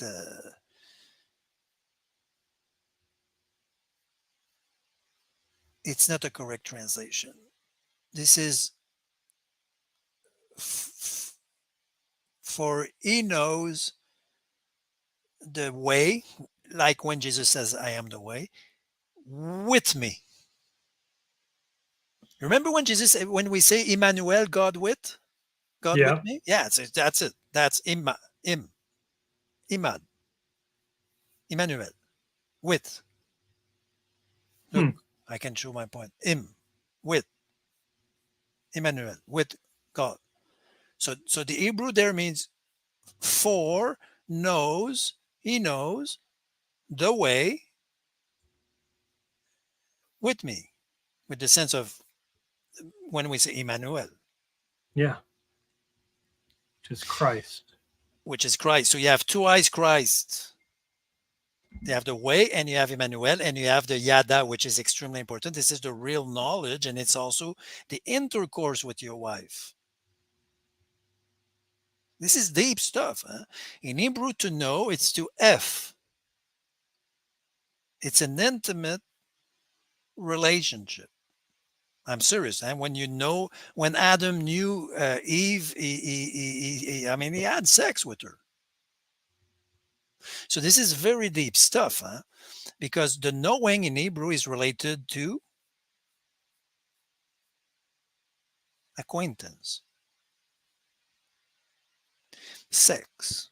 They will not say that they are too chicken, huh? But you can believe me, if you look in good dictionaries, this is to have sex. Actually, you could prove it without the scholars. For God does know. You see that? Yeah. And right after that, you will see, and Adam knew Eve. This is to have sex. This is an important concept, by the way. Huh? He knew Eve and she conceived. Anyway, do you know that God knew you and he conceived you, Right. preterist? Yeah. Yeah. That's it's a concept that a lot of people don't really, I don't think, find comfortable, but God even says, like, you're going to sustain from my breasts. Oh, yeah, yeah, full of that. The Song of Songs is the reason why people don't like to read it. They feel like the malaise, huh? Because there is a kind of divine intimacy, and the Old Testament is not an abstraction. It's very concrete. It's about the seed, the sperm, the blood, the foreskin, the breast, the children. You see my point, huh? It's about Hmm. life, death, life. Even God is a wind, is a breath. It's all concrete. Even God, there is no abstraction in Hebrew. And even for God, God is absolutely concrete. Actually, when Yeah. I read Hebrew and I see Elohim, I say, okay, that's the family. This is the divine family. God is a family. I wanted to point something out about the concealment and the adornment as Yes, well. please. So in Psalm 102 is one of the most heavily quoted psalms in the New Testament. That and Psalm 110. um, are both super super quoted. Afflicted, overwhelmed, poor. But in Psalm 102, we get here where he says, we can start at verse 25. So it says, "Before time the earth thou didst found, and the work of thy hands are the heavens. They they perish, and thou remainest, and all of them as a garment become old, as clothing thou changest them, and they are changed. And thou art the same, and thine years are not finished. The sons of thy servants do continue, and their seed before thee is established." Okay, okay, just a moment. This is also Job. One moment, okay. I hope they quote Job. Huh? No, they don't. They suck. Yeah, Because but you're Elihu, right. because Elihu talks about that change. Just remind Mhm. me, please. Okay, just remind me. Oh, Elihu don't in worry, we're Job gonna go there. talks about that. Yeah, we're gonna go there because Psalm Job and Psalm 102. I'm gonna show you where Job, literally Psalm 102, is quoting Job. Okay, so now first thing, it's not of old. The first word there. See, I don't want to argue with people. Yeah, You see, they say of old. this is This is not. panim. This is panim. This is This is for faces. this for the face, or literally for the faces, for the persons, for the presences, or for the presence. But it's not of old. So we will check long ago, beginning. Wow, people are lost, huh? Yeah, Before time, the earth, that's YLT. Yeah, that's the, where I was reading from. the Latin in principio, the French anciennement is not better. So now we have a problem. Honestly, we found no good translation. I'm serious. This is Lefanim. Yeah, You have the Dabar. I'm sure the Dabar will give the proper translation. I'm sure about that. Lefanim is for the faces. And you know what? If it's a construct, no, it's not a construct. Okay. Anyway, let's continue.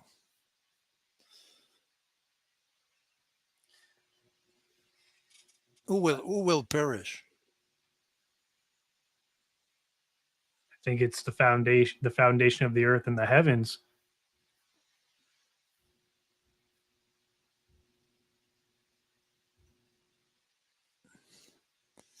Because the word perish is important. Because in Jeremiah we say that the gods will perish. The Right, gods. because yeah, I could. Christ tells the Israelites, "Is it not written, ye are gods?" Man, Yeah, and people use that in New Age Christianity. "Oh, I'm a god. Jesus said that, but they don't read the Mm, verse right after. yeah, no, What no, it's not. does the verse says after that? You are gods, but what?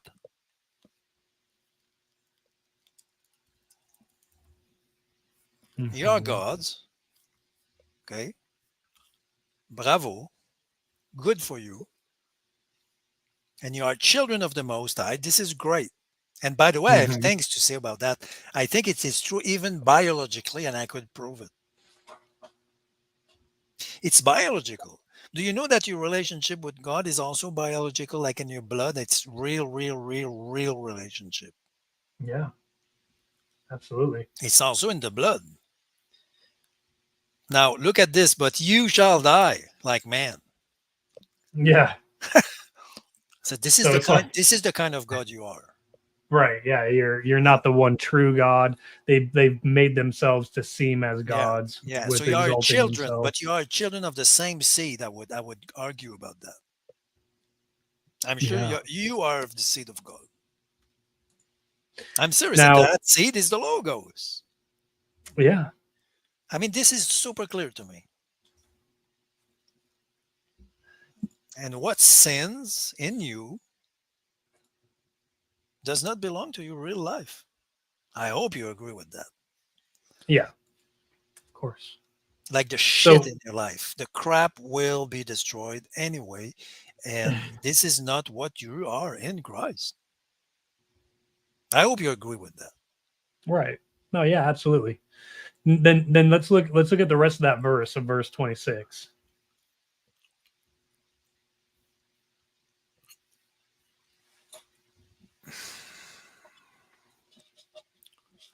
But thou shalt endure, yea, all of them shall wax old like a garment. That Jesus speaks like that. As a vesture shalt thou change them, and they shall be changed. This is a prophecy of the adornment of immortality, I guess. Right, No, First Corinthians 15, right? Because they put on, so something was waxing old and something new was about to be put on.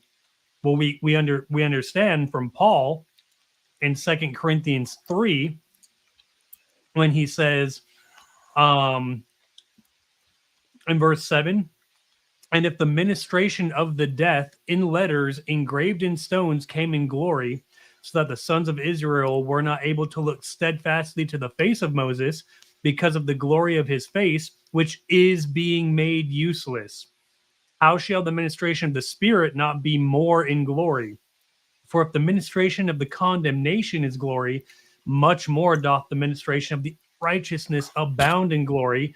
For also even that which hath been glorious hath not been glorious in this respect because of the superior glory. For if that which is being made useless is through glory, much more that which is remaining is in glory. Wow.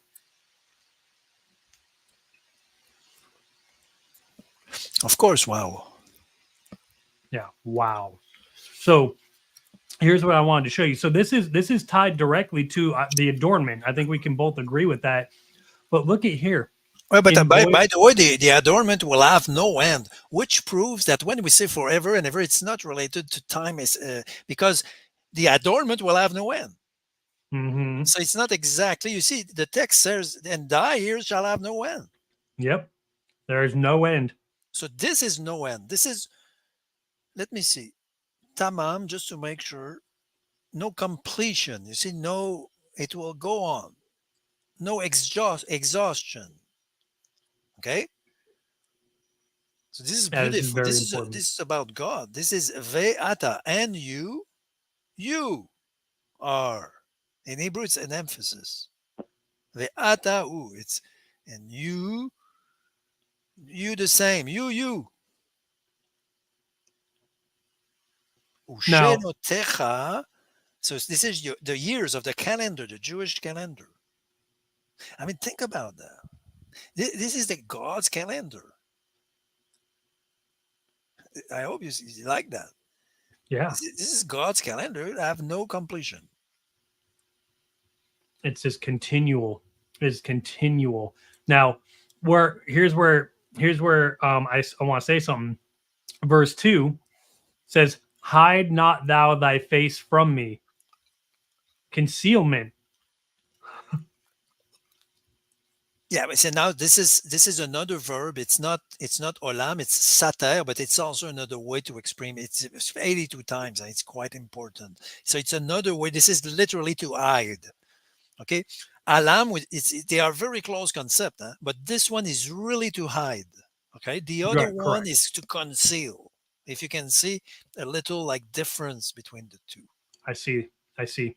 Now, look at this. Verse 3, 4, and 5 is where he's quoting Job. Says, "For consumed in smoke have been my days, and my bones Yeah, yeah, burn as a firebrand have burned. yeah, yeah. And Smitten Jeremiah as will, the." yeah, Oh, sorry. Go ahead. Jeremiah will be in that kind of family of sacred poetry. Yeah. Now, My heart is it- smitten. yeah, if we look, it's Job 33. By the way, it's your Look. meat again. Huh? This is your meat again. Huh? The Mm-hmm. bread is the meat. The meat is the bread. Huh? Me Yep. achol lachmi. This is bread or meat, or we don't know. It's food. It's food. Bethlehem from comes from there. Yep. Bethlehem. It's the house of The house food. of food. So continue, yeah. By reason. You know what? I had a conversation with my Arabic student. He said, "What is reason in Hebrew?" He was asking about Hebrew. I said, "They have no reason in Hebrew," and he laughed so much. I said, "No, this is the concept of reason is not Hebraic. I could prove it by reason of the voice. There is no reason there in the text. This is from voice, from voice. I mean, why not translating brutally? Right. Say why by reason of.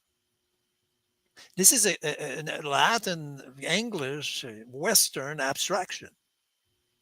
If you see my point, by reason Yeah. of. Why?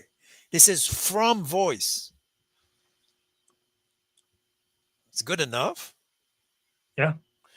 From voice. So it's a genitive from voice. Anachti. Wow.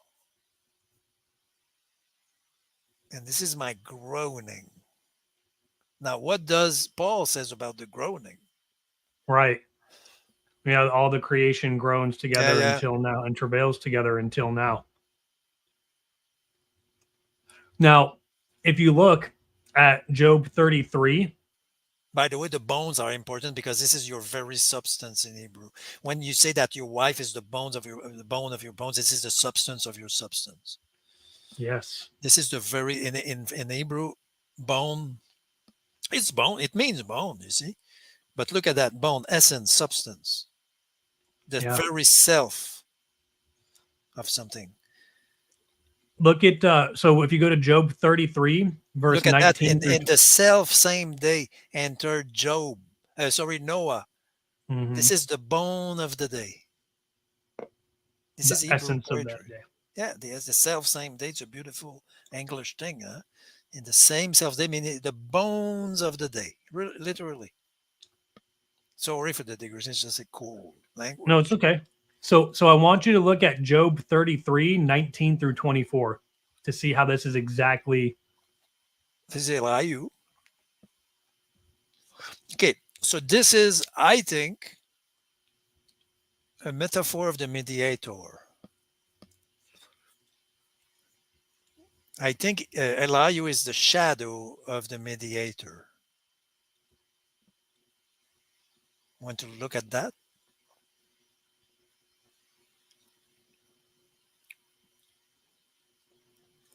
Are you still there? yeah. Wherefore, Job, I pray thee, hear my speeches and hearken to all my words.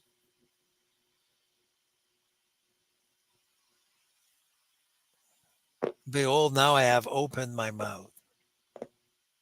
We Wow. could say so many things just about everything there. Hinena patachtifi. When Jesus says open, what does he say? Ephata or something like that, like open. When he heals a blind person, and he says open. This is the verb he probably used. My words shall be of the uprightness of my heart, and my lips shall utter knowledge. Yeah, what is knowledge, do you think? Yeah. What is knowledge? Well, I mean, it's intimate relationship when you knew Eve. And by the way, I want to say something about that knowledge, which is also sex, okay? Uh, Pagan knowledge gives no fruit, okay? This knowledge, which is also to have sex, gives fruit. So this is living knowledge. It's a very important concept.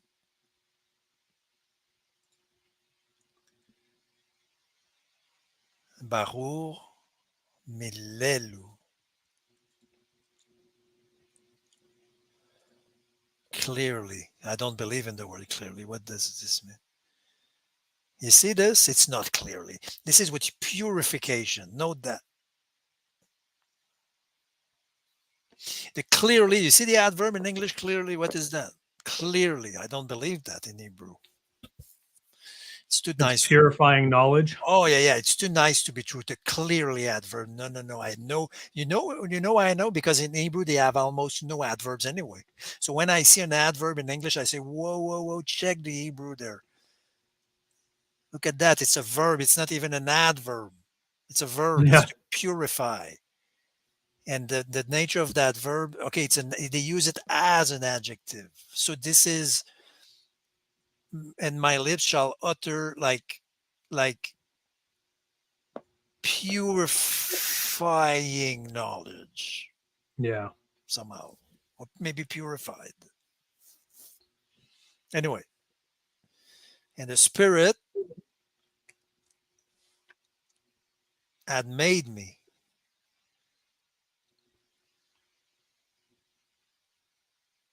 Okay, yeah, this is super important. I mean, this is Genesis 1 or maybe 2 or uh, Genesis 1 maybe when Adam is Yeah. created, 1 or 2. 2. Yeah, this is a reference to Genesis 2. You see, when he take the soil of Adam and he breathes into his nostril Mm-hmm. and he creates his living soul, the vocabulary is all there. You see, the spirit is there, the breath is there, the breast. By the way, the boobs you were talking about, Shaddai. This is the Yep. breast. Yep. Everything is in that verse. Ruach el asat asatni nishmat Shaddai techahieni. It's nice language. Huh?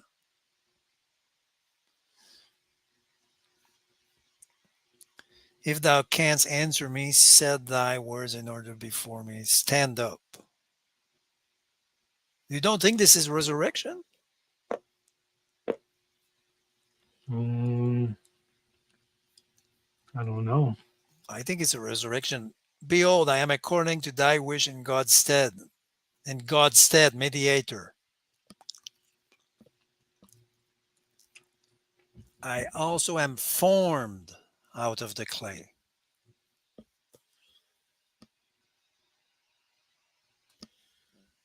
Are you formed out of the clay? Wow. Wow, look at that. My terror shall not make thee afraid. This is full of sacred stuff, huh? Because this is related to stand in awe. Hinne emarti, my terror. Teva atecha. Wow. My hand be heavy upon thee. I want to say something about the word heavy there. You see, we don't see that when we read English. Huh? You look at this. Neither shall my hand be heavy upon thee. Heavy means glorious. Kavod, kavad, heavy, heavy, glorious. Huh. It's the weight of glory. But I don't know if we could see that there. This is often the case. You see that has a negative meaning. You see, heavy upon thee. Yeah. But now it has also a positive meaning. There is a glory behind that in Hebrew.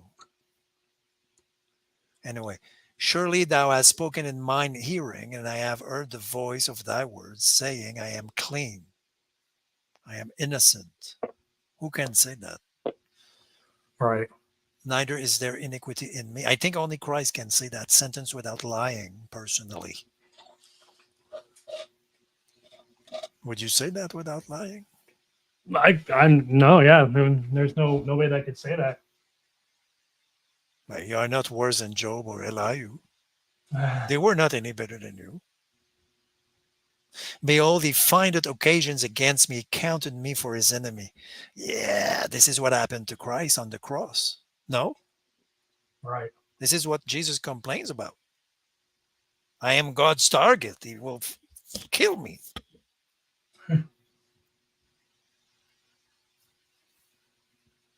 Perfect He put my Israel. feet in the stocks. He marked my all my paths.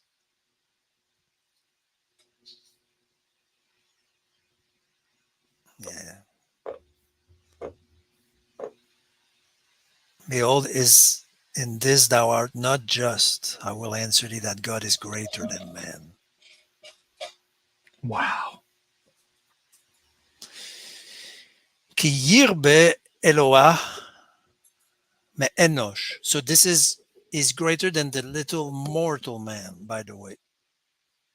This is not Adam. I will say why. Adam is tell me what you think about it. Sounds crazy, huh? But Adam is genetically related to Elohim. To whom? Elohim. Oh. Well, As Adam, you are of his family. And we could prove it through scripture. But Enosh is the mortal man. Anyway, you have many words for man in Hebrew. Strive against me. Is this not Jacob with the angel there now? right. No. Yeah, it is. And that's after that happens, the angel names him Yisrael.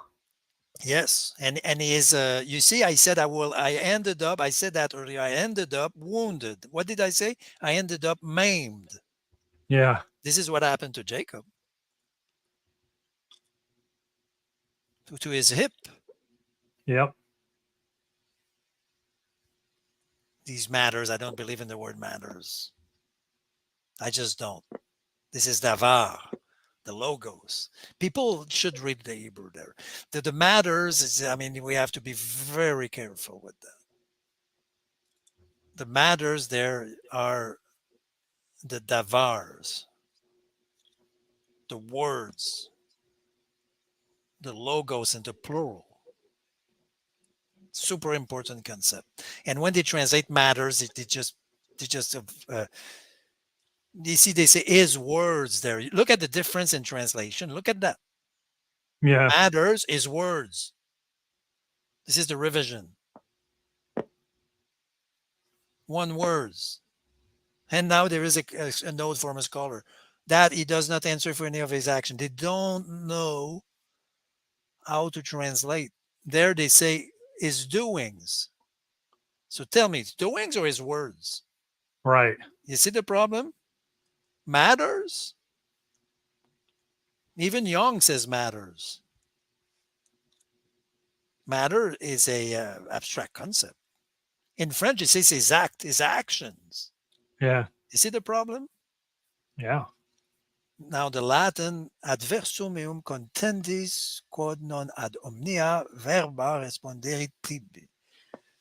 So it's verba. So this is typical in Latin. It's not better. It's words, verbs. His doings.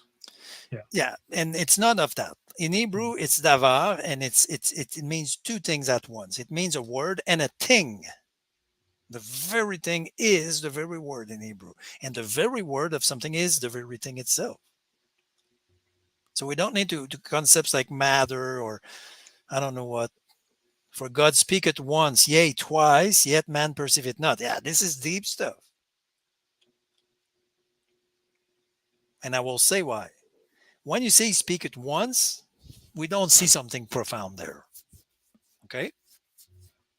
But if I tell you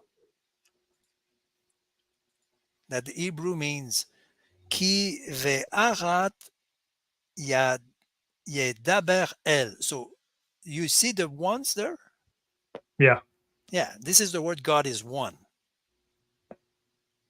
I mean, this is a sacred word. It means one. Like when God created and you have the one, the day one. And in Deuteronomy, if I can scroll down quickly, where's Deuteronomy? Where's Deuteronomy? Just a moment. I want to show you something.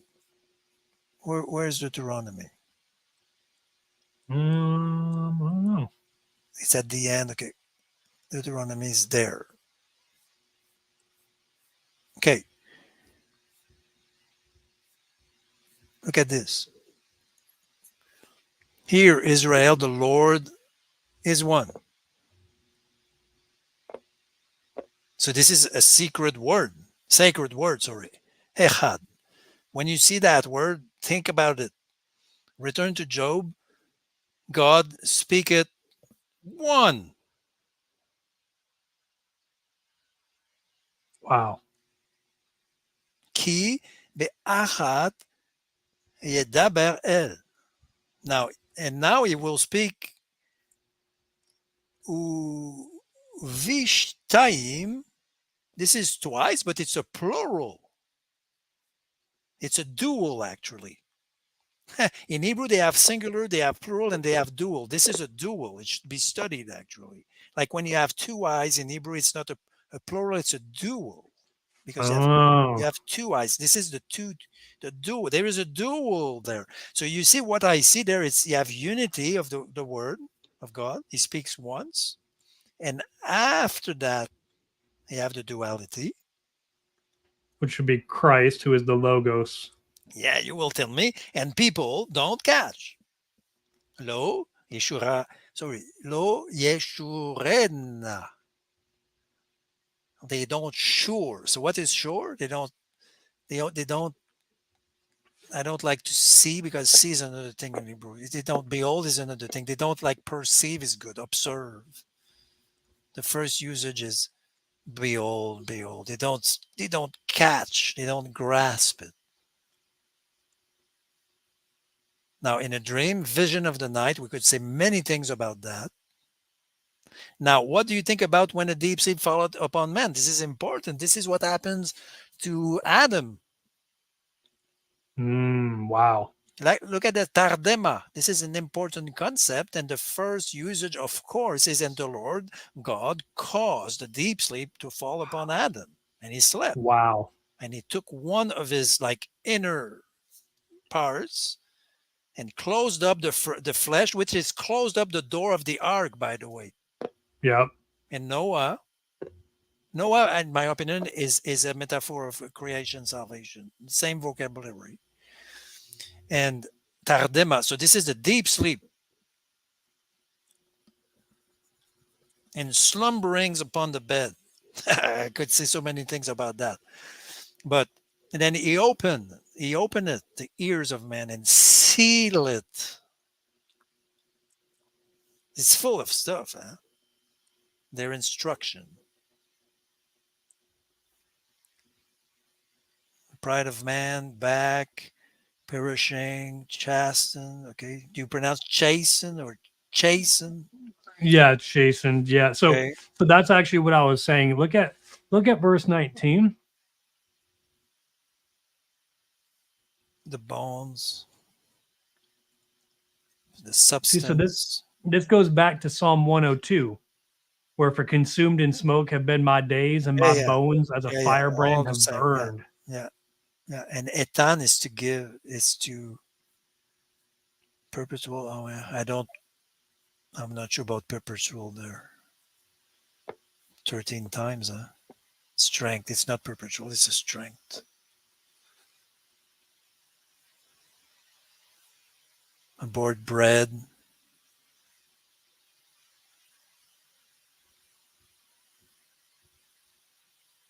But look at that. Now there is a solution. Yea, his soul draweth near unto the grave, and his life to the destroyers. Okay? Mm-hmm. If there be a messenger, this messenger is The Malach. Malak. Yeah, messenger. Okay? Mel- Melitz. Yeah, this is important. This is in the Proverbs when we say that you have to give interpretation. In the Proverbs, this is Melitza. And look at this. Echad. This is your one appears again. You don't see that in the English.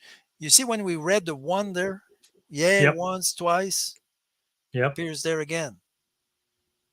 One among 1,000.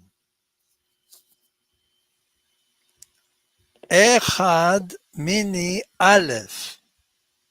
Aleph is the first letter of the alphabet and means 1,000, by the way, because in Hebrew, as you know, one day is like 1,000. You see the play on words there? Yeah. So 1,000 could mean one. Aleph. So, of course, you have lots of depth there. Echad, like God is one, meaning Aleph, which is the first letter of the alphabet, and it means 1,000 as well. To the messenger who will found the messenger is gracious. Deliver him. Okay, the pit is probably, where's the pit there? Shachat is just what is down. I have found a ransom. Tell me, who is the ransom? Yeah. That's Christ. Yeah, this is rare literature actually in the Old Testament. His flesh shall be fresher than child's. I was reading that today. Is this not the adornment? Is this not the new garment? Right. No? Yeah. It must be.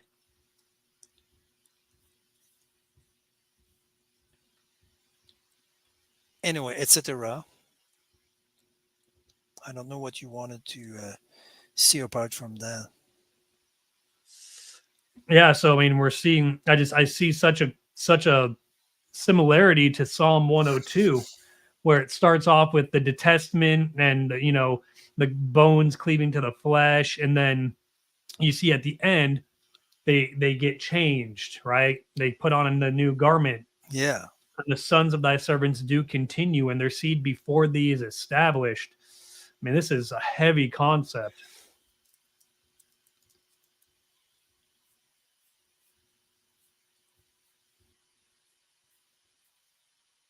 it is. I hope you enjoy these concepts. Oh, absolutely. I'm looking for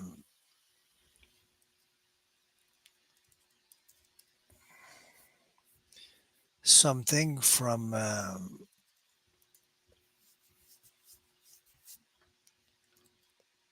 the Song of Song. No, no, I don't find it. Song of Psalms.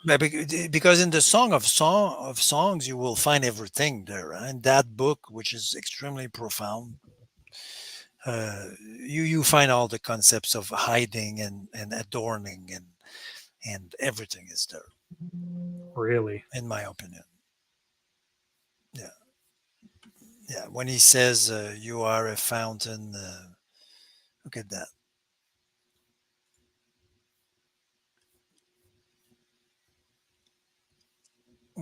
Tell me what you think about this sentence. Be careful. Garden there is the word gan. This is the word of the Garden of Eden. Yeah.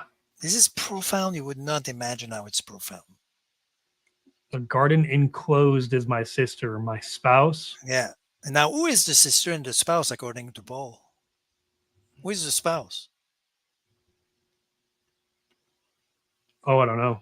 Like when he says this is a great secret. Oh, yeah, Christ in the church, Oh right? Or the yeah, ecclesia.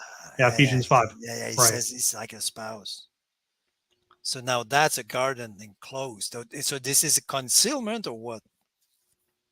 What's the word? Yeah. Yeah, shut up and seal. Now, if you want like literature of concealment, you have it right there. This is what I call literature of concealment. What is the relationship between the Garden of Eden and the church? Right. In the ecclesia. And it's, again, that's where in my purview, it's undoing the curse of Adam.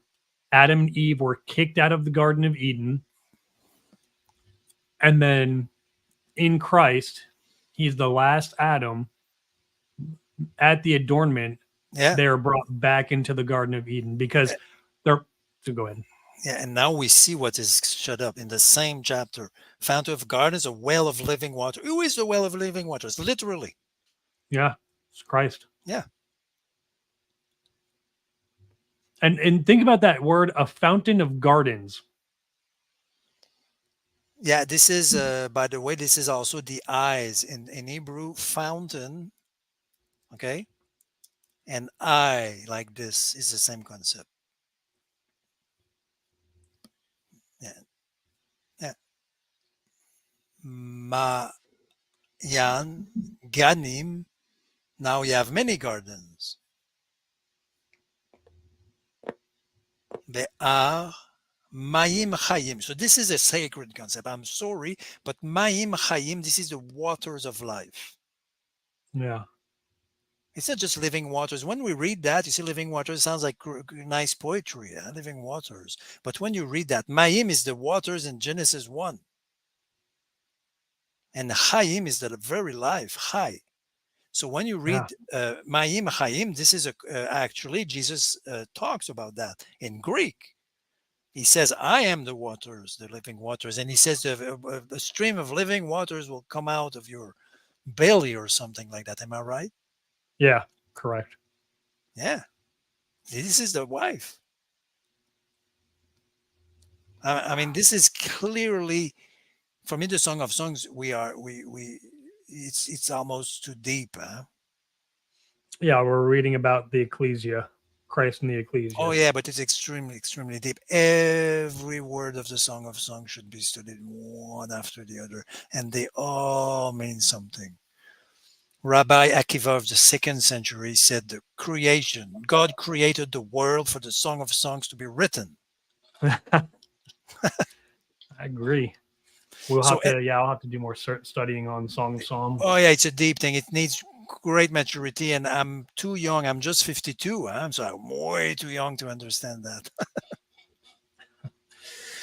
All right, Ben. Well, it's getting to be a little bit late over here. I'm going to probably wrap it up. Yeah, but I hope you enjoyed the conversation. Yes, absolutely. I greatly appreciate you. We will have to do this again. I want to continue studying this concealment and adornment. And I think it's, there's a lot. There's so much to be said. There's so much to be unpacked in everything that we talked about. But I do appreciate you, my friend. I hope that everything is well. I hope that you continue your studies, and I'll reach back out to you for sure. Yeah, it's very great. And one thing I would like to say is we should never despise English translations. Personally, I think we should always respect the translations, and we should go behind and deeper what is underlying, but we should never despise English translations. I say that because I heard that so many times. People on YouTube, they say, "Oh, King James suck," and blah blah blah. But we should not say that. Right. Absolutely. We should say, okay, forever and ever, great. Now, is there anything behind that? Right. What goes beyond that? Yeah. I'm not saying ever and ever is not correct. I'm saying that there may be something behind that underlying. Yeah. Yeah. Anyway, I think we should never despise translation. Absolutely, my friend. Well, I appreciate it. Thank you for taking the time. It really means a lot to me, and we're just I want to keep hacking away at it, keep studying it, and we're gonna figure this out. Okay. Anytime I'm at your what is the word, disposal? I'm learning English now, obviously, so I'm at your disposal, Mr. Preterist. All right. Okay. All right, man. Blessings. Have a great night. Okay. God bless. Bye-bye. Thank you.